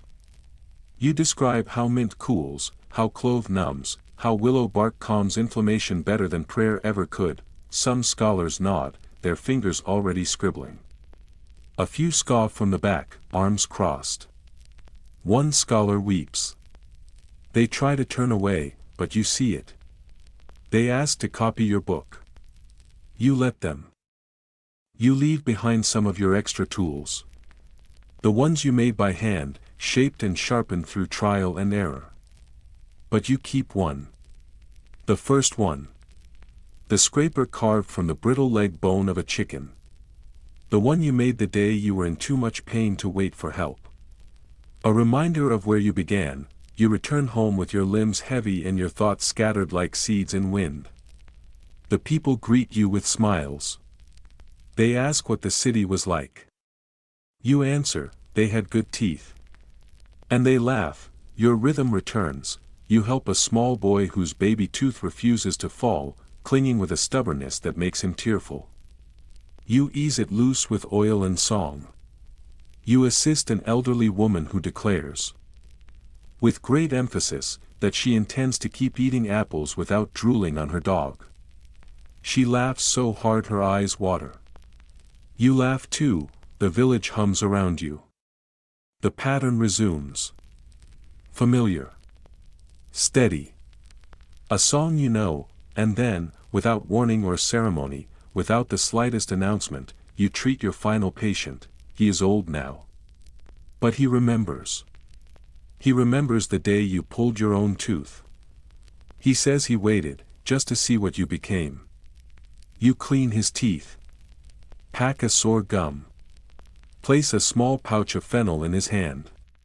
He nods. You smile. Then you sit down, and you breathe in. Outside, the breeze stirs the herb bundles hanging in the window. They shift gently in the late light, their scent blooming in the warmth. The hut is quiet. Not silent, never truly silent, but soft, layered with presence. You hear Clem's voice, calm and kind, speaking to a child. You hear Peter at the mortar again, bark cracking rhythmically beneath his pestle. The world continues, and you allow it to. You do not reach for it, because you have done enough, not everything the world might have asked of you, but enough. You lie down on your cot. The straw shifts beneath you. Familiar. Forgiving. Candlelight flickers on the walls, casting long shadows over tools. Over books, over the history of your hands. Your palms, calloused and ink-stained, rest over your chest like old companions. You have given something strange and needed to this place. You have pulled pain from the flesh and left behind something lighter. You have offered peace to those who had forgotten what peace feels like, and now you let the warmth settle into your bones. Let it seep into the tired places, you rest, you let the hum recede, you welcome the quiet as it gathers around you. And so, as the candle burns down to a low, steady ember, and the outside world sinks into the hush of night, your breath slows. The aching in your limbs and shoulders melts away. The heaviness that clung to you, the responsibility, the urgency, the long nights, is finally lifted. Your life, that winding path from patient to healer, from silence to voice, rests gently now. Not with a hard stop, but with a deep and welcome pause. A breath held in gratitude. The room smells faintly of the things that built your days. Clove, mint, lavender. They linger in the warm air like lullabies, like old friends saying goodbye. Your fingers twitch, once, as if reaching for a tool. Then they still. Outside, footsteps pass. Someone laughs. You hear the shuffle of new hands preparing new tasks. There is work to be done. But it is no longer yours, you are surrounded by what you've built. Not just the walls and tools, but the calm. The trust.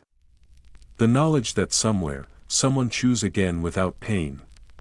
Smiles again without fear, that is enough, the world slows around you. The night deepens like a tide rising, and you drift, into sleep, into stillness, into a story told at last, a story with sharp tools and sharper minds. With aching mouths and healed hearts.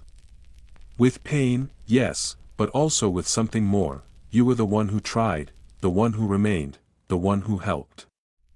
So rest now, healer of the old days, you have done enough.